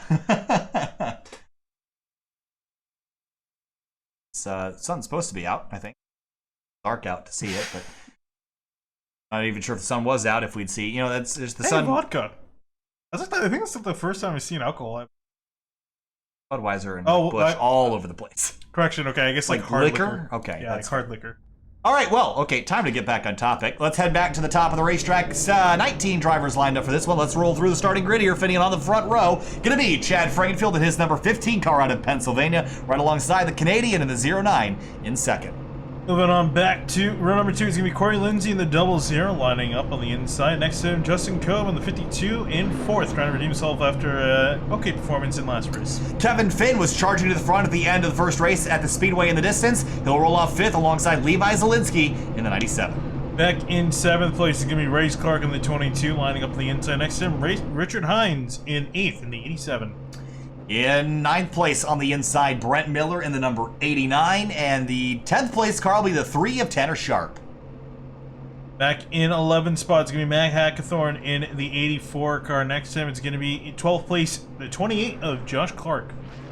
In 13th place, Drew Eisenman rolls off in the number 77 out of Texas. Brandon Kluser, who's another Canadian, in 14th in his number 94.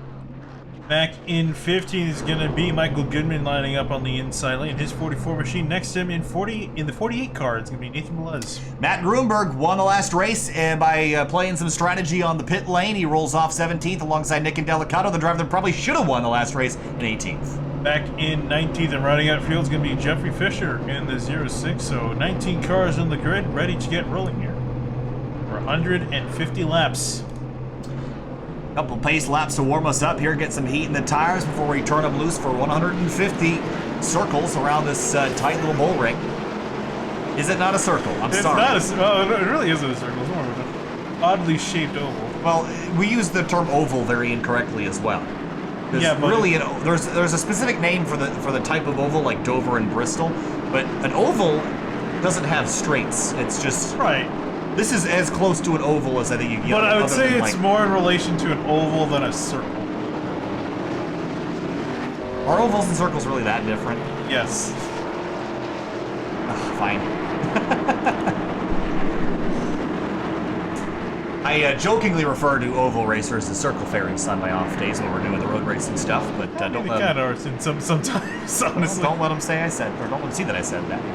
All right, 1 to green here. We'll turn them loose this time by 150 go-arounds. Pace truck pulls off to the inside. Chad Frankenfield, the number 15. Menard's Pontiac will roll off on the front row. And the 09 of Miller on the outside. Green flag flies around 2 of the night. The 3-Wide Racing League Grand National Series is green.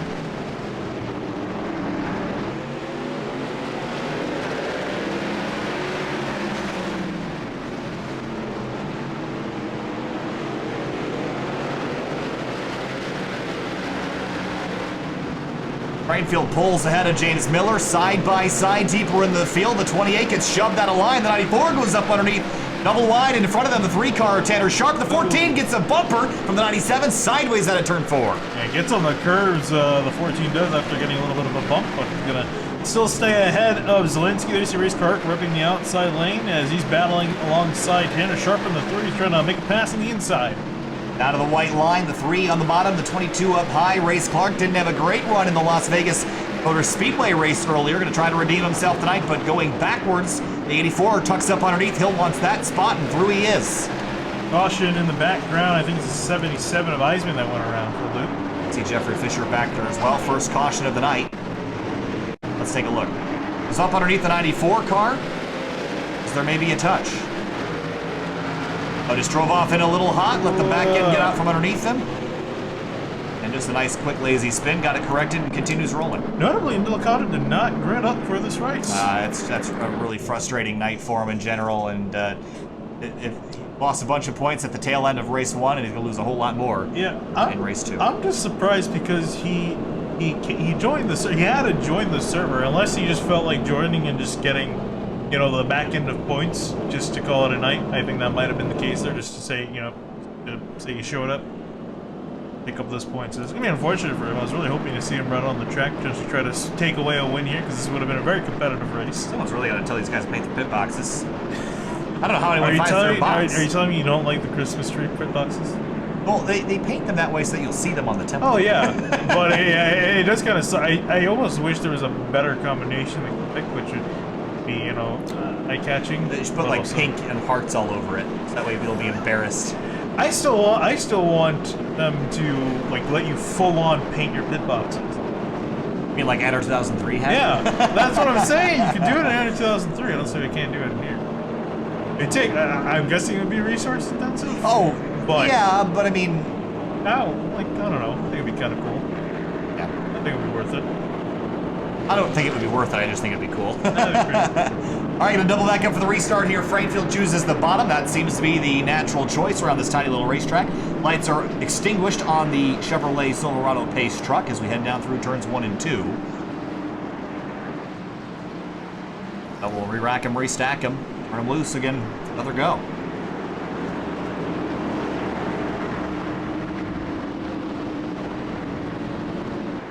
Truck pulls off. The Bull Ring Grand National event for round number 9 is going to restart this time through. Flag back in the air.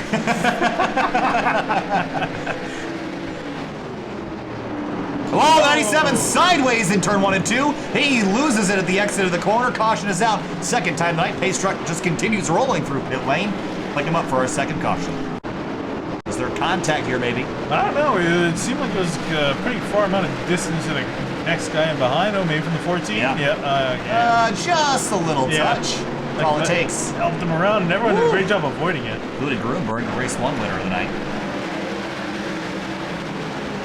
Almost had it saved and just lost it at the very end there. And how about also we can take a look at Corey Lindsay, who's just on the apron pretty much the entire way around, trying to stay out because he saw they were 3 wide, or at least probably heard from the spotter that they were 3 wide. 3 wide on the outside, and he just takes a trip down over the curbs. Right on board with Matt Grunberg as well.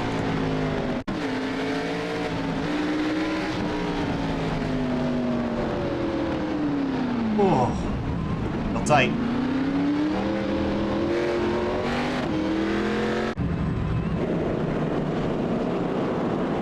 So coming to the restart in just a few laps here, 2 cautions down, over, under. Do we hit 10 or more? Yeah. These cars look so on edge. I wouldn't be surprised to see a bunch more. Yeah, I think it would be 10 or more. Bigger question: we beat our record? No. I don't think the race is long enough. Our record is 24. I don't think we're beating it. That was outside of Racing League from Martinsville a couple months ago. They were on track. Are we actually? Yeah. Every 6 laps? Sure. No, we'll pick up the pace a little Well, bit. that's going to be hard. That was 2 cautions back to back. It's going to be hard to keep that pace up. Pace the entire night. Rather not do that. That make this short race seem a little bit longer. Already running a little longer than we typically do for this group. Obviously, 2 races in one night.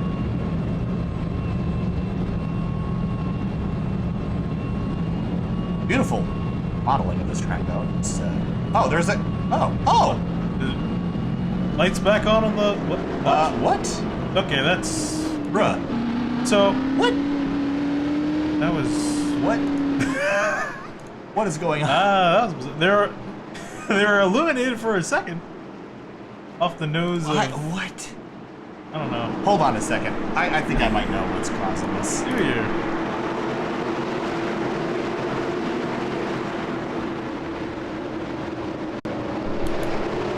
Coming to the restart here. Green flag back in the air, racing again from the bull ring. Nope, that wasn't it. Oh, Goodman around in the background. Might get a chance to fix it again.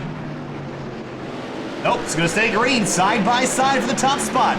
Frankenfield and Miller, door to door as they head into turn 3. Cope trying to get the spot on the inside. Miller looks like he's going to defend it on the outside. Cope still being aggressive on the bottom. Speaking of which, back here's the mess.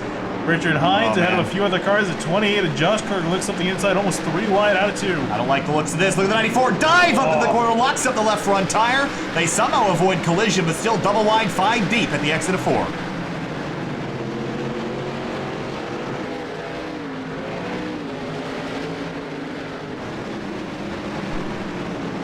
So far, so good. Still a bunch of guys side by side in the back here.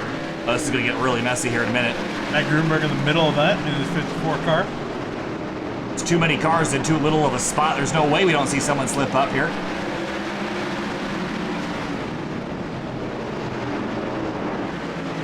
So far, so good. Lap 19 complete. They're taking away pretty quick here. Matt Grunberg charging his way forward. Started this race in 17th up to 9th already. You're trying to make a pass to the inside of the passing going to be a bit hard, depending on the exit of the corner. See him descending into turn 1. You're not really working with any aero grip at all. It's all mechanical. You're running so slow. I mean, you're barely cresting 100 miles an hour anywhere around this track. Look at the 70 into the corner. Going to accelerate. Maybe cap 100 for a minute. 105 is all he sees. Up at the front of the field, though, here comes James Miller to the bottom of the racetrack, and he's going to bring Kolb with him. Very well, very poor exit off the corner as well, so the 09 easily going to take away the lead. Here comes Cobb over the curbs on the inside. The track up. And I think we're definitely seeing, too, that it's a lot easier to make a pass in 3 than it is in 1. See the 52 pull ahead here. Going to get real tight with the lap on corner exit. That's the 44, Michael Goodman, going 1 lap down.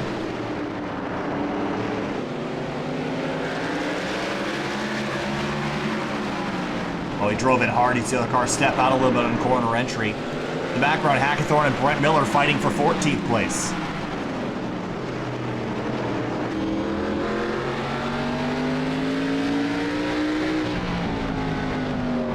Trying to defend. Miller going to poke his nose up the inside in his radar scope machine. Got himself locked onto the 84, and through he'll go into 14th spot. He's got it through. Here comes Jeffrey Fisher to the inside at a pretty solid run. Oh, the 77 spins again into the wall in turns 1 and 2. Actually, he just kept it off the wall. Jeffrey Fisher, or excuse me, the 84 Hagathorn, I think also had a bit of a slide. Third caution of the night out. See, I'm sure there was some contact here. Let's have a look. Drove off in here and just tagged him. Did keep it off the wall. Set my graphics back where they were. I thought it was an issue with the lights, perhaps, but I don't know. But it works, so it's not your graphics card. I don't think, like, if it worked, I think it's... I blame iRacing. Actually, there's a few people that are different. yeah, I saw this when I was looking at turn 4 earlier. See, there's a few people that are color in that one. There's no way that you can say this without making this sound worse. We gotta step away from that topic real quick. I'm gonna end up. No, I just don't want to make somebody angry. We just. I'm not. Oh, look! There we go! Yay! Wait. That makes no sense. Oh, so it's only the pace car that. Oh, okay. So the pace truck is the only one that can actually. I'm trying to think of a way to say it. Oh man! Only the pace truck can illuminate them properly. There you go. That's watching it. Kyle. I'm just saying. Oh no.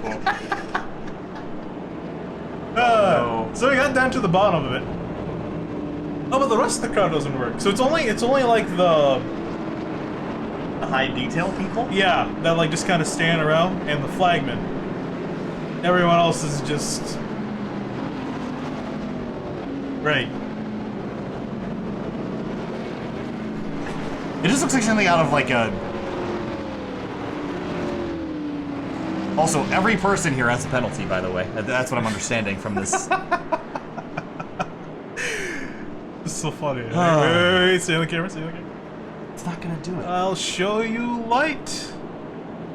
Sort of? Wait from the... Oh, yeah, from this... You can kind of see it from the other side, the light. I just don't understand how this sort of thing makes it through. That's what I'm saying. Again, I don't believe that it's not my computer problem. Because there's no way that would have made it through. I don't know. We'll say I haven't really seen this track used a whole lot.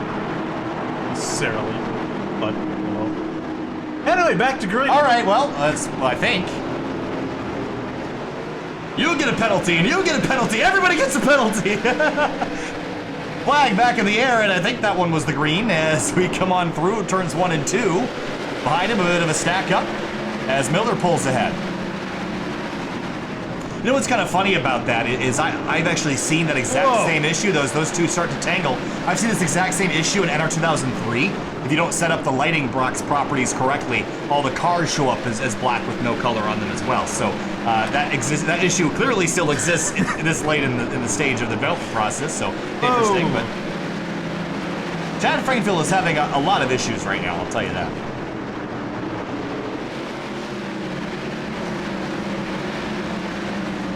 And here, speaking of issues, you guys had a few issues. The 77 Eisman has been around twice. He's still in the top 10 somehow. Hoping to way through this race. Yeah, and I think he's hoping to not go around again. Frankville, the lines he's taking almost looks like he's about to punt 77. And the 22 of Race Clark comes on through. He started his night in 7th, has drifted backwards a little bit. Tanner Sharp, we haven't really seen a lot from yet today. He's gone backwards as well.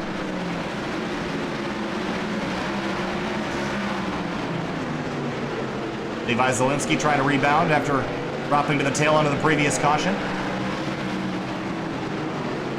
Agathorn and Velez side by side for 5th. We haven't really seen Velez at all tonight.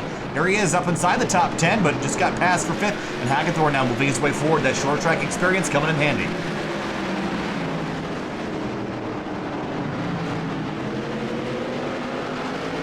Car around, spinner. Oh. Jeffrey Fisher. Oh, I lied. Race Clark. Round off turn number 2. Drove in the corner too hard, just lost his control. These cars must be really unstable on corner entry. We've yet to see someone hit the wall from a spin. We're only going 50 miles an hour. That's true. fired into the corner, is able to slow down. Could save the world, but not the car. So he spins around and turns 1 and 2. Line up at the restart, 18th place. Number 1 still rolling. Not very many cars with damage, if at all. Most of the crashes have been gentle spins.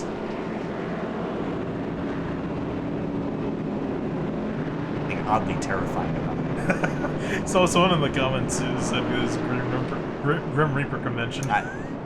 It's a shadow convention, I think. This is like where all the shadows go to congregate, where they suck the soul out of every... I'm sorry, it's getting dark. That got really dark real quick.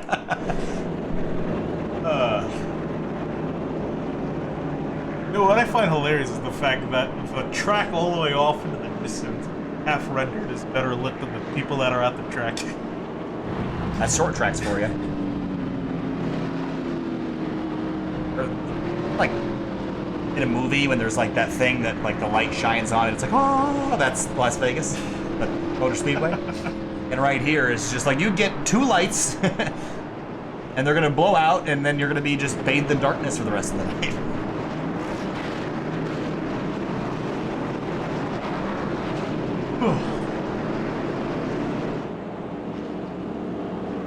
So, a weird one. Sure. Yeah. Well under a third of the way through this race. I think this is our 4th or 5th caution. Tell you, wanna know? I'd like to know. This guy was supposed like a dramatic reveal. I do my best, Finian. That animation took way too long to make. Coming to the restart at lap number 42. Flagman has the flag in hand. What is it? Who nobody knows. Turn number 4, restarting this time through.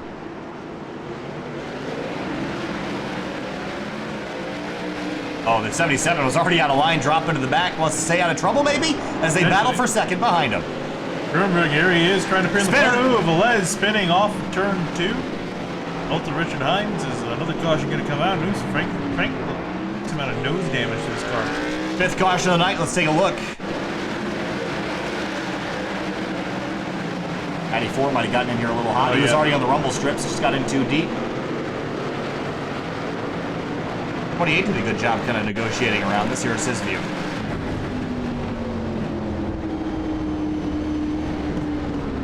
Nicely done. He barely got his way around there.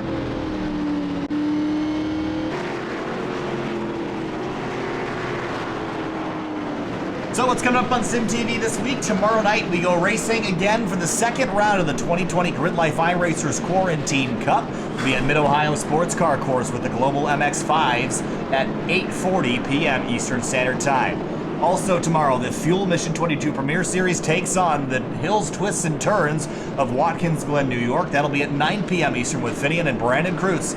PTR TV. Wednesday night will be on Winding Road Magazine's YouTube channel, Spec MX-5 Sim Racing Challenge, round number 2 from Virginia International Raceway, VIR, as Luke McGrew would say. And on Thursday night, Scars Ferrari Challenge heads to their next event at Road Atlanta. Thank you, Raceway Road Atlanta. Friday, we I think we're off. We still have yet to see if that other group is going to ping us back, but we'll let you know. Saturday, Outsider Racing League continues their next round from a track that I haven't looked at the schedule yet, so we'll one day at a time here. Sorry. Cable. Okay.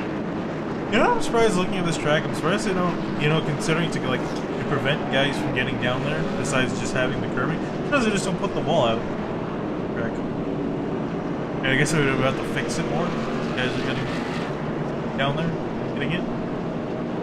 I don't know why things are the way they are, but I just know that they are the way that they are. An interesting sentence there.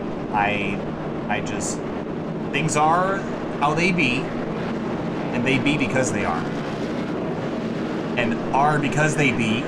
Hey there, Edgar Allan Poe. Okay. 2 roads diverge over a yellow curb. One hath be most traveled by, be bull ring inside more. That was Twain, right?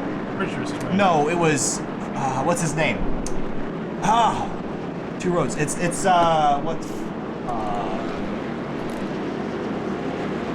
Oh, Robert Frost. Robert Frost. I knew it was a Frost. I just didn't want to sound stupid because I thought it was like maybe like a character. Jack Frost. Yeah. That's why I didn't say it because I didn't know. Okay. I'm stupid. I'm sorry. I can't help it. All right, let's turn him loose. In a second. Go through 3 and 4. Green flag back in the air from the Las Vegas Motor Speedway Bull Ring. Let's go racing again. Down into turn 1, Zielinski aims for the bottom of the racetrack. And they're almost 3 wide behind him. Now the 15 goes middle 3 wide, backs out, tries again on the bottom. Just have a look at Corey Lindsey's going to still sit behind that 00 car. You see the fenders of that 15 dented up from the last caution. Oh, Corey Lindsey really diving 4 wide. That ain't gonna work, boys. Frank trying to make 3-0 work to the inside of Corey Lindsey. Oh no, there they go, there they go. And around it goes Eisenman again. And that is the 4th time I think he's spun. Yeah, he's not been having a particularly good night. Sometimes through the bat, sometimes through the ball. I mean, we're only a third of the way through the race, and he's been hit around quite a few times, so I don't think he's looking forward to the rest of the night. He got hit on both ends right there. Got bullied around. My experience in high school.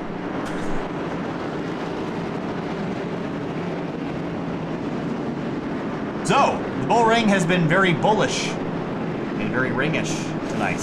Both of the above. Both of the above.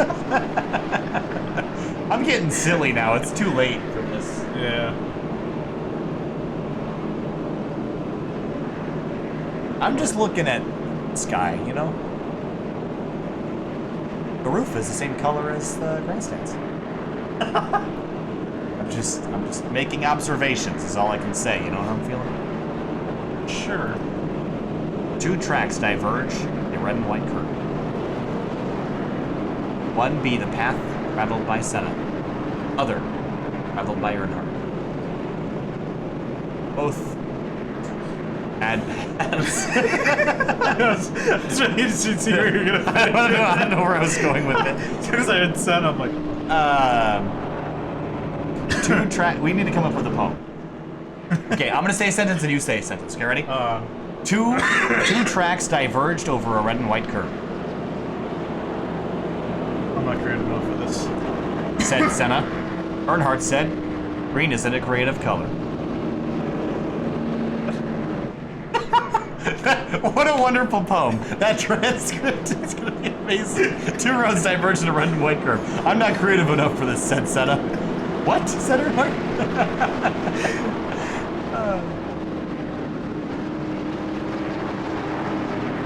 That's always horrible in English. The chat's cracking me up now. I meant about being bullied, not about getting hit from both ends. It's also kind of tongue-in-cheek. Don't call the police for me. I'm fine. All right, we got a little ways to go, and already we're gonna crash again. There goes the 52 to the inside. Gonna stay green though. Nope, my line. Caution's out. Oh! And Hagler goes slamming into the barrier at the exit of turn 2. Interesting there. What if he had help from behind, or you just over? 48 has a ton of damage on that car. Gear wrecks in that caution. Oh, Cope just didn't get into gear properly, I think, is what happened with him. Then Hackthorne just sent it into turn 1. And then Velez, already had a bad day going.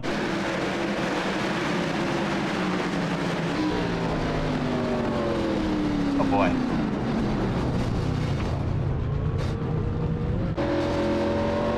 I do always enjoy how like a damaged car just sounds like you take a bunch of like nuts and bolts, put in like a can, and you're just like shaking it. That's like the sound effect for it. I can just imagine like Steve Myers in the office just shaking a can. So is that good? And honestly, Greg Hill's like, yeah, sounds good.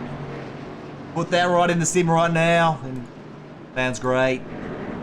No.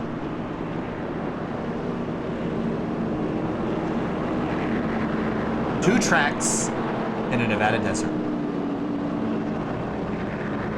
Come on, just play ball. I don't care. I'm tired too. That's why I'm doing this to pass the time. Two tracks in a Nevada desert. I'm having writer's block. What do you mean writer's block? It's the first sentence. I gave you a prompt. Okay, let's try this again. The bull ring sat silently in the Vegas night. Oh my god, you're the worst poem buddy ever. I don't know, nothing. I can't think of it. My brain isn't working. You don't need to say things. 2 tracks in the Nevada desert. Purple, indigo, violet. Wow, you are literally the worst. You just said the same words. Those That's are the first not things that in came to context. You're not creative enough. I know. That's why I didn't. Remember flashbacks? Remember when we were thinking of coming up for a name? No. For SimTV? Oh, right. Oh, yeah, remember that? I didn't give a suggestion because I couldn't think So of now anything. we use... And then you were just like, how about SimTV? Because like you had the Sim Motorsports thing going. I was like, sure, that sounds fine. That was literally it. I Come to think of it, we really should have thought more about it. No, it's a good name. It is a good name. Boing. Jeremiah, are you from the South by any chance? I'm a big fan of Good Mythical Morning, and they always pronounced it kind of poemy. Write a poem? Down by the river. Alright, silliness over, I hope. Back to racing. 2 cars at the front of the field diverge on a green flag. Gray flag. Green flag back in the air, and the 09 Miller fires off into turn 1, but Whoa. it's stacked up behind him. The 97 goes a little bit wide on a turn 2. I think we made it this time. Side by side is Cannon Sharp and Levi Zielinski up ahead. Frank Field's trying to muscle his way back to the front. Well, 15 charged hard into turn number 1. 97's go up the racetrack. Brett Miller wants the bottom of the track. Says no, goes Corey Lindsay.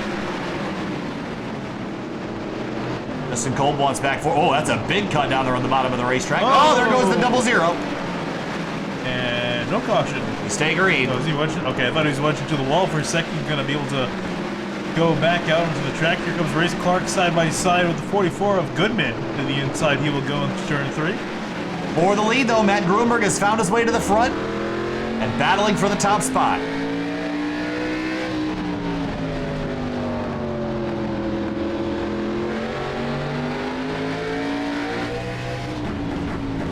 Oh, caution in the air. Oh, that's Oh. a big one out of turn 4. Yeah. Wow, that's a lot. And the 77. Oh, my goodness. There's going to be a pity rule from the 77 at some point. Started with the 89 of Brent Miller. Oh, he just sent it. Just got it in there too hot. Yeah, and man. all the stack up.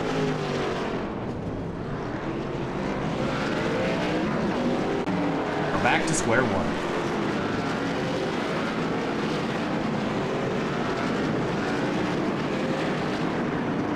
Two tracks diverged with red and white curb.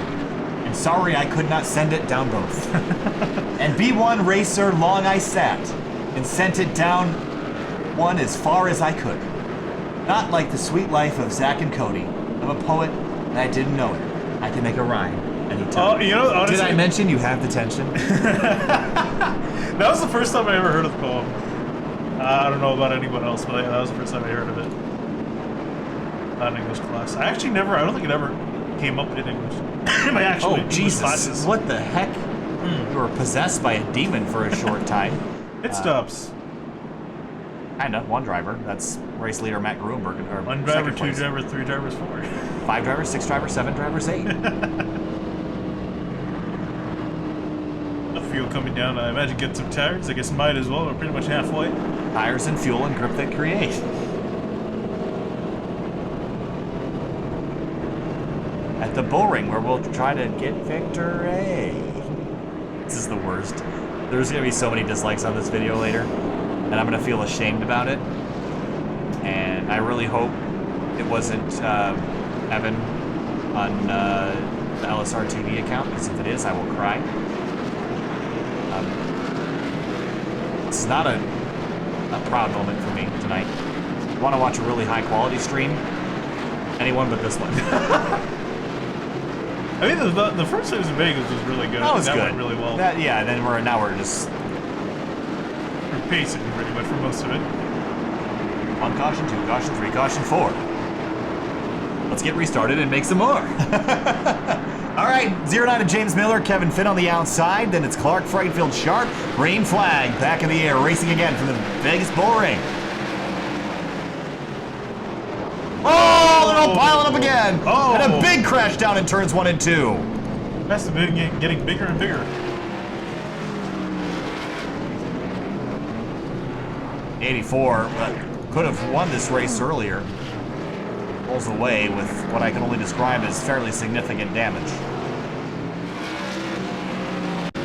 This one was just a mess. Oh, frankly, yeah, I just got turned by Zielinski in the background. I'll just pile in after.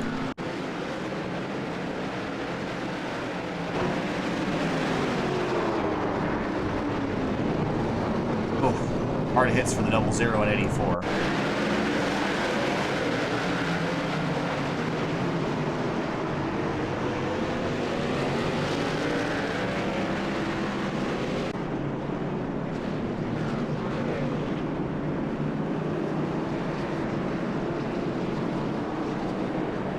Nice. How's it going? How's your day? Oh, even the number boards are great. What? That's bizarre.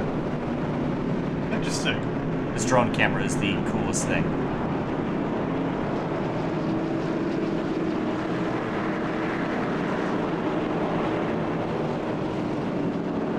How'd you like that French press coffee? Yeah, that was actually really good. Right? It's Surprisingly good. it's like drip coffee and like Keurig coffee's like good and it's quick and it's easy.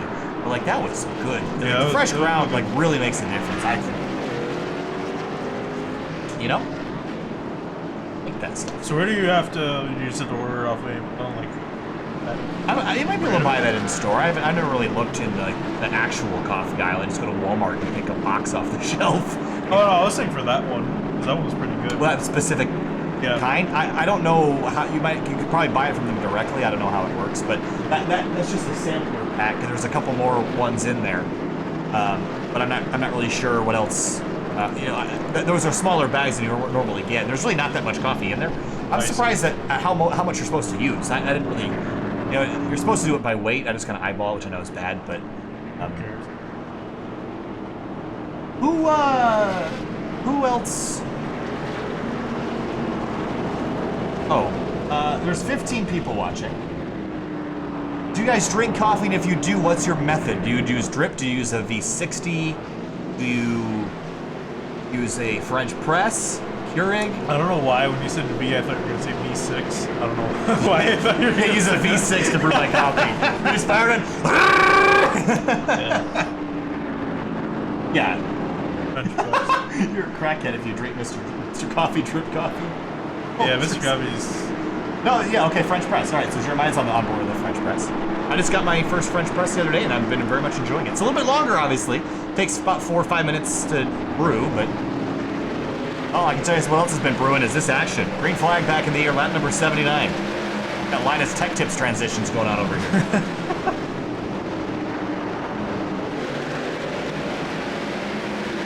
Remember in the middle of the field, currently side by side with Klusius for 6th place.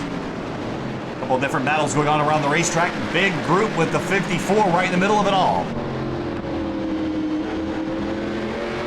Here comes Durnberg up the inside of Race Clark now, trying to pick off these spots one by one to get his way to the front. But for quite a while, we haven't really talked a lot about it. It's been the 09 of James Miller. Oh, Clark in the 28 around in turn 1. Oh, and I think collected the other Clark. Marks are collected in a collision. Collisions collect Clark. Clark's collisions collect company. And, oh, no, he managed to get on through. Nicely done. Back under yellow.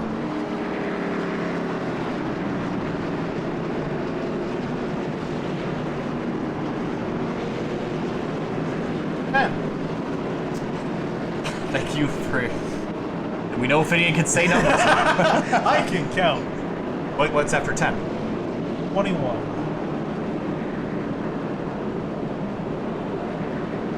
I don't know why, that was the first time I came in. I see. Okay, so here's my deal with coffee. I did drip coffee for. I haven't been drinking coffee for very long, really, just like the past year, basically. I will say that I did drip coffee for a while. I didn't mind it. The problem I had with drip was that I always made too much or too little. So it was like hard for me to like get the quantities right. And then my sister got me a Keurig, which I love. That's nice for like the mornings when I don't feel like it. I just hop in a pod and call it a day. But because we got all this time, I've been, my parents got me a French press and some really nice coffee. Then I had a coffee grinder as well. And I've been able to kind of, really brew some solid coffee. And I really enjoy it a lot more, which is... I don't have it behind the stream up right now. Sorry, Jeremiah. Basically, the story behind that is my room's sort of a mess right now. I actually organized it. Sorta. Okay. It was a lot worse yesterday. I've been getting a lot of packages. You had like stuff just thrown on the ground. I got 3 new monitors, and I have been storing my old monitors. I'm shipping one off to a buddy or a friend of mine tomorrow, and it's getting rid of my old graphics card. And I have keyboard boxes everywhere, and it's really just an unsightly situation. So I'm a little bit upset about that. So that's why there hasn't been behind the streams. I'm sorry. I'll have them up. Maybe we'll do one for Thursday night. I mean, with it, no, that's really not the reason. I just procrastinate. Okay, can I just... That's... No. Oh, we're going green this time. Know that? Yeah, well, someone trying to beat the pace car off pit road. I think it's Hackathorn. It is Hackathorn, yeah. Hit the pace car?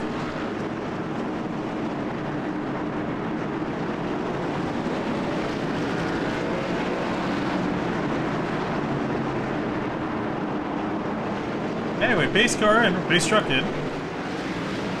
Flag back in the air of some sort. Race it again. Lap number 85. Now make that 86, make it 87 as we come on through. 28, a car coming off of pit road just as the field's catching, so he's going to go a lap down. Everyone else, ooh, Frankville trying to make a look up the inside. A Fisher almost gets into him. Potentially looking 3 wide. There's Joyce into the inside. Going to cut with the 15. Gonna avoid. Whoa, Frankville! Oh, they crashed! Hard into the wall! Oh, Goodman involved. Oh, and now also Hackathorn. Another caution is out. We're up to how many? Lot 11. Well, you can count higher than 10. I think we've established that. Got loose, tagged 52. Around he went. Oh, big hit for the 44. Let's watch that in slow motion. It hit so hard he gained another tire. I want to watch this in ultra slow-mo. Fun. We have the time. I mean, oh, yeah.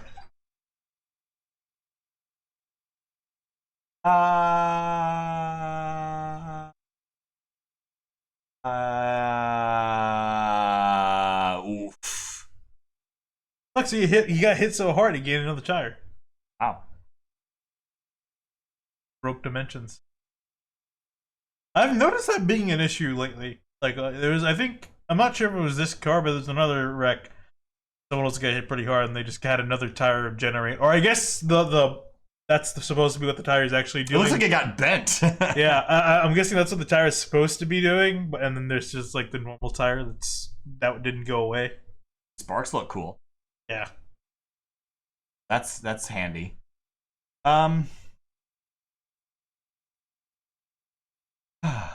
That again, full.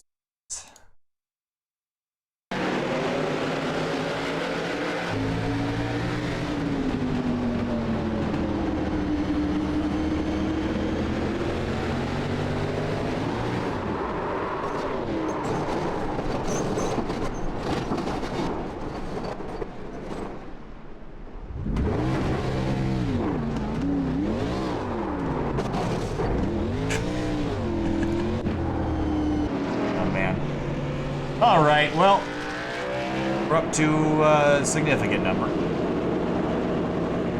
I've seen worse. Have you? Yeah, I guess we have. Yeah. I want to see a race with 30 cautions. I think like the next. I'm good. I'm doing fine. What?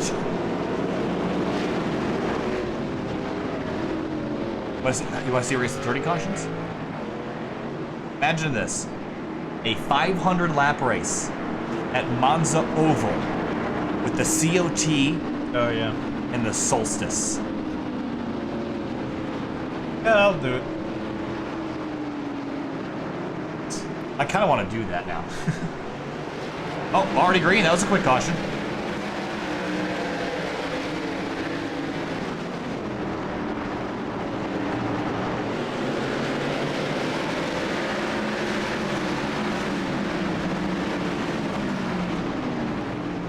Side by side from the middle of the field. Lou and Gerber moving on past Kevin Finn up into second place.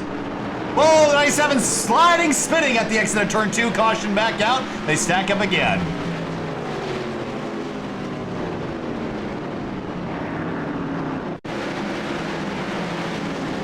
Oh, got hit from behind. That was the 06 of Fisher that got into him. Springfield to try to take some evasive action, avoiding that, and I think got into 28 of Josh Gordon.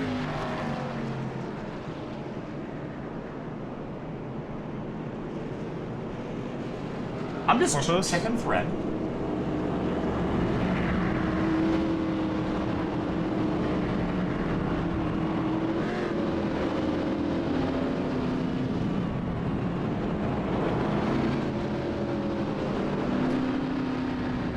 James Miller is still in the lead, but Nuremberg up into second place might be able to take it. Able to slowly crawl his way up to the front. Period of cautions we've been having. Myriad, that's a fun word.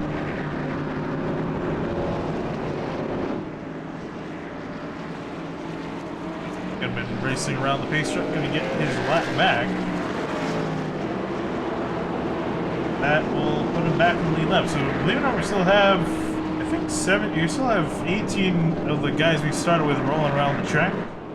Only Matt Hackathorn is a lap down. Everyone else on the lead lap. That's really adamant. I posted a thread earlier about how iRacing's curbing doesn't actually interact with your tires unless it's 3D, physically present three-dimensionally, which even these ones, I tested the ones on the inside here, they don't do anything either. And one guy's really adamant that that we need to do further testing, which I've already shown quite a few times that it is how it is. It's also very difficult, I found, to find pictures of Catalunia's real curbing. Even though I posted an ACC picture, which is also a laser scan, which shows exactly what I'm talking about. But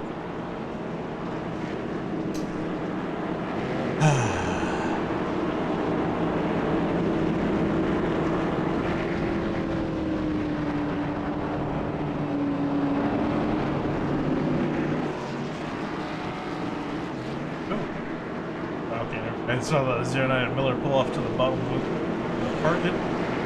Mountain Butler, one to green here, field double filing up yet again.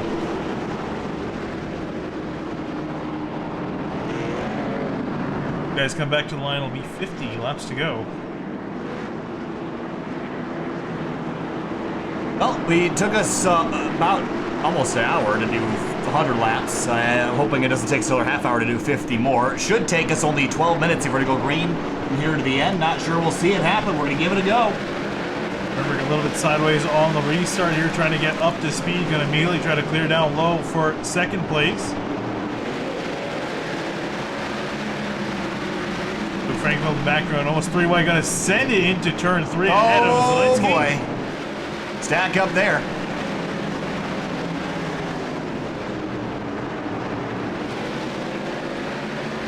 Nathan was on the bottom work past Klutz, who's in the 94. Up the inside of him is Brent Miller in the 89. I think we got through a couple laps. We might be good for a while. Here comes 94 up the inside of Miller.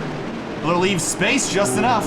Yeah, that's only good. We've also been seeing a lot of incidents down into turn 1, I think, just due to how tight that corner is in comparison to turn 3. Turn 3 a little bit easier on entry.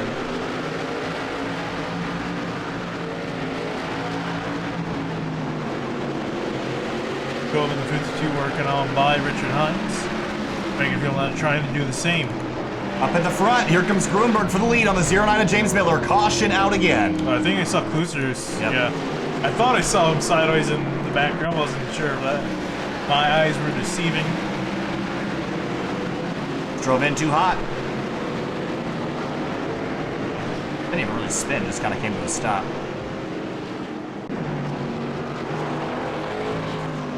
Caution back out again. This time I think we're on what, 12 or 13? 13.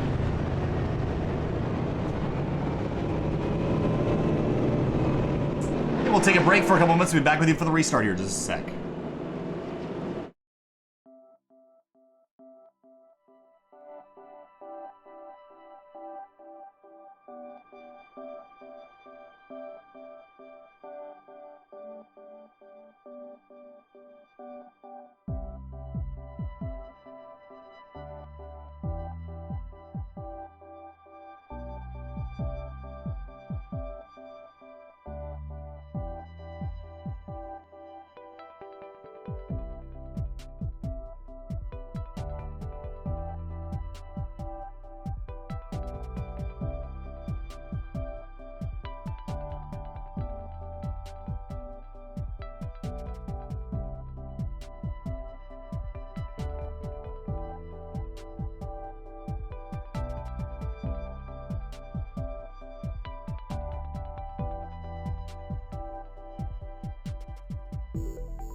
Coming back to the restart, single file restarts now as we come to 40 laps ago. Miller, Grunberg, Finn, Sharp, Clark, Velez, Miller, Kolb, Frankenfield, and Eisenman, your top 10. Green flag back in the air. Kolb to the inside of Miller, immediately into turn one, trying to make a move. Miller goes up the hill, and Kolb going to take the spot. Here comes the 15 of Frankenfield up the inside as well. He's through into 8th place. 7th place is the 52. For the top spot, Miller has it, Grunberg wants it. And he go 2 for 2 in Vegas. Caution. Going to try caution in the background. Miller. This is like halfway down the straightaway.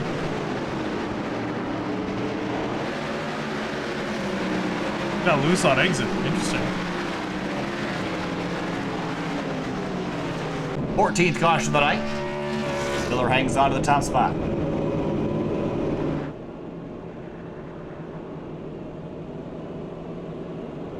I think yet to see Grunberg in the lead. He's fired back and back. I don't think he's led a lap so far this race. I could take it away from his teammate James Miller, who's led quite a few laps, I think, at this point, over 50. Yeah, it's been quite a bit for Miller, and we've seen him run really solidly at tracks before, but running out of laps now to hold off Matt Grunberg, and with these single file restarts, it's going to make it a little bit easier for Grunberg to get a good run at him into turn 1. I feel like for Grunberg, I think he's going to have to be quick with it. I don't think we're going to potentially see runs over 5 to 10 laps at the rate we've been going at. So he's going to have to eye making a move within the first few laps of the restart. Otherwise, he's going to continually find himself in second. I get the run back down on pit lane. Still, everyone running that started this race, and everyone's still on the lead lap as well. It's pretty hard to crash out of here. Going so slow, hard to hit stuff hard enough to get you out of the race.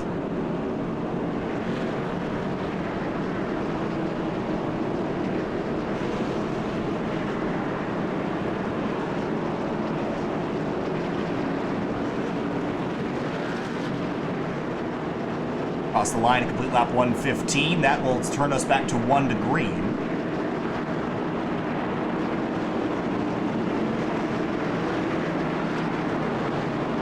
Hagthorne catches back up to the tail of the field. We'll line them up single file again. Just about 35. It'll be 34 laps to go at the restart.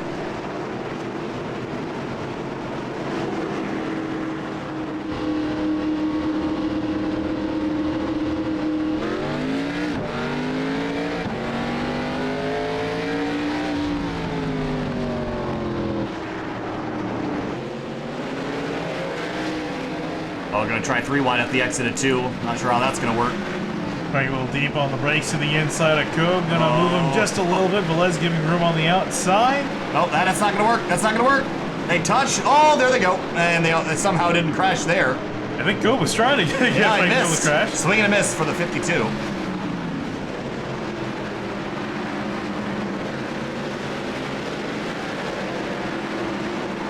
This is trying to find his place in line.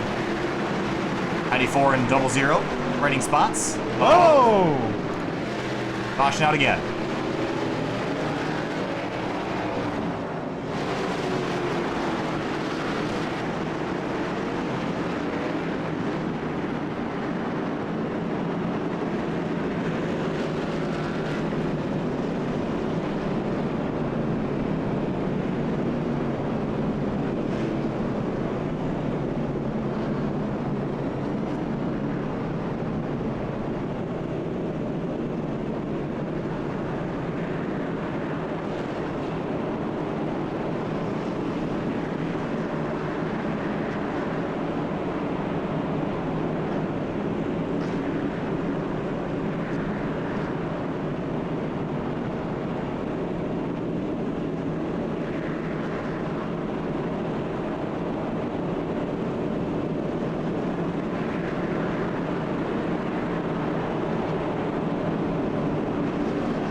Back to the green flag, lap number 124, 27 laps to go.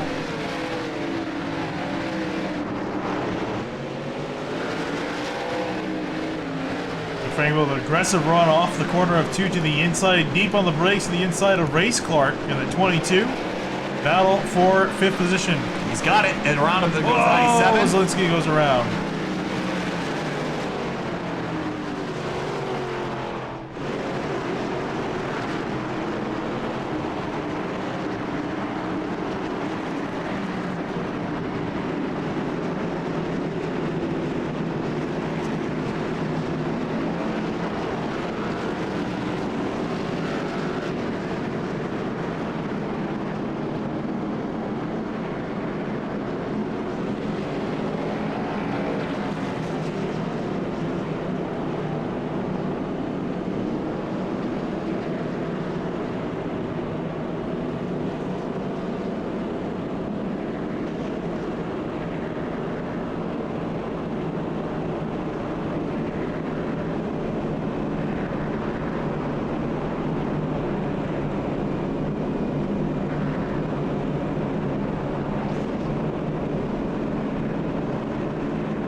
Green flag back in the air 20 laps to go for the 3-Wide Racing League Grand National Series from the Bull Ring.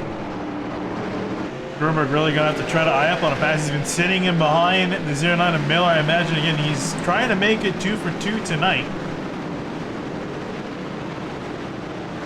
Oh, here he goes, deep dive to the inside of the 09. Needs to complete this pass quickly. And also look at Kevin Finn. Don't count him out. Just as Tanner Sharp hits the wall hard. Took the nose off the car for a second. Yeah, for a second. That's the key word.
Thirteen laps to go this time by. It's James Miller, Grunberg, Finn, your top three. Well, got a pretty solid start over Grunberg heading down into turn 1. Finn now over the back of the 54, trying to take away that second spot.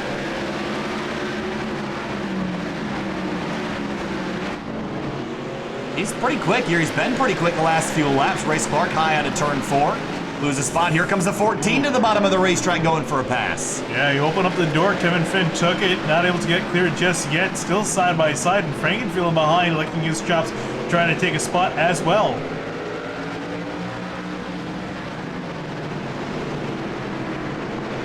Next time by, 10 laps to go. The 54 dropping down the order. Klusterhuis is around on the front straight. We stay green. Rolling back straight, and now it's going to be 10 laps to go as Miller passes the start-finish line. Can Finn or Frankenfield catch up to... Whoa! Oh, the 14 out of control on the back straight. He'll save it and continue, but Frankenfield goes around the outside. Yeah, actually, is he able to hold on to second place? He does. That was impressive. Not over yet. Frankenfield trying to work that outside lane now. Grunberg to his inside.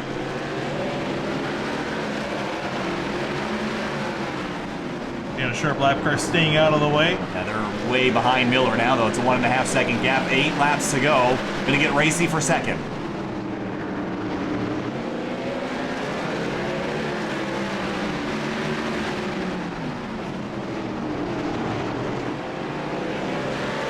Here they go. Here comes the 54 back to the bottom. Wants the spot back. I think at this point it really is done, at least for the lead, but for second, Grimmer going to try to get that spot back from Finn. He's going to get it. Well done. I wouldn't say it's over necessarily yet. We felt that earlier, but he took it aggressively on the restart, and there you see him trying to get a great exit off the corner. Good run off. Dive in for the 14. Locks up, tags. Around he goes. And around he goes. Oh, that's 3, 4. That's all everybody involved there at the exit of turn 4. The green-white checkered at the line. Sure, Grunberg not going to be too thrilled with that. Is that a green-white checker? We're awful close to having it not be. Yeah, we'll have to see. Yeah, I'm going to wait till the race it gets might extended. be because we did have some lap cars running, I think, at the time of caution, so allow that extra lap. I don't know, we'll have to see. Ooh, does Kevin pick the spot?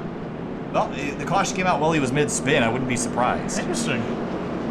Well, it worked out great for him, not so much for Grunberg.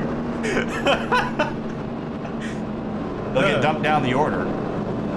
Still showing 150 laps as our scheduled distance. Might extend here at the end of the caution. We'll see if this will be one of our attempts at a green-white checker here.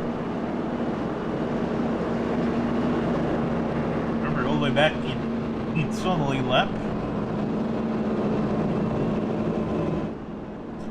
Didn't really get any damage to that other than, I guess, his feelings or something. I don't know. Gonna hurt a little bit after running off in second and third, going all the way back to the end of the line. Actually comes down, pick it up.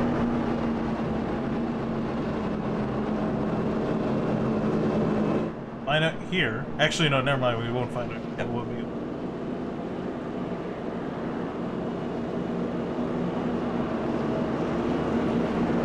So 2 laps to go this time through. We'll see if we get a race distance extended. Either way, actually, no, we do know this is going to be green-white checker now. Yeah. So we are attempt at it here as we come across the start-finish line. Race distance will extend, likely by a lap. And actually, it'll be 2 laps extended by the all said and done.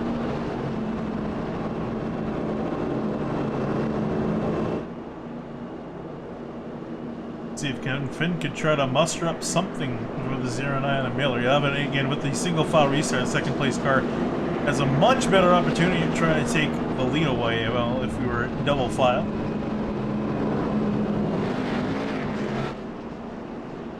So this should be our final pace lap of the evening here, at least under our scheduled distance. This is now lap 150 when this race was originally scheduled to end. Our new distance is 152 laps.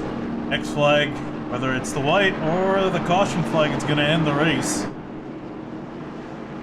I'm sure for Miller, he's just going to hope that whatever flag it is, he's going to be in the front when he sees it. There's a pace truck in for the final time. 2 laps to go. They'll be over in less than a minute. Green flag back in the air for James Miller at the bull ring.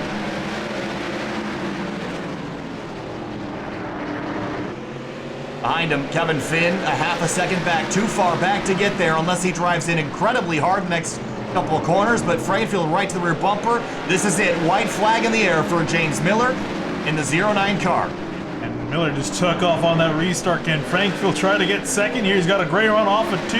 Does he have a look on Finn? Checkered flag waves for James Miller. He'll come on through and get the job done at the bull ring. Kevin Finn and Frankfield second, third behind him.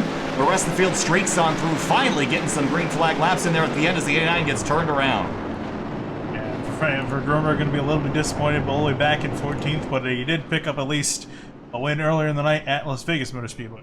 Here's a look at your race results. It's going to have a very brief post-race show. We're very far over time here tonight, so we're going to be getting off as the race is complete. Miller, Finn, Frankfield, your top 3. Then Eisenman, after all the chaos and trials and tribulations he went through, he finally gets himself in the top 5 for the very end. Kolb as well in his number 52. The 54 Grunberg unofficially finishes in 14th spot. Solid run for him, and really for Miller, Finn, and Frankfield was a really decent run. Even how about Eisenman? We saw him spin a few times early in the race, peaking up in 4th at the end. Next week, the 3-Wide Racing League Grand National Series will head off to 5 Flag. Nope, that's for the SLM Tour. We head into Iowa next Monday, and then the week after that will be Montreal, Circuit Gilles Villeneuve in Montreal, Canada. Thanks so much for watching. We'll see you tomorrow for Grid Life iRacers Quarantine Cup from Mid-Ohio Sports Car Course, and as well from Watkins Glen, New York with the Fuel Premier Mission 22 Series. We'll see you later. Have a wonderful night.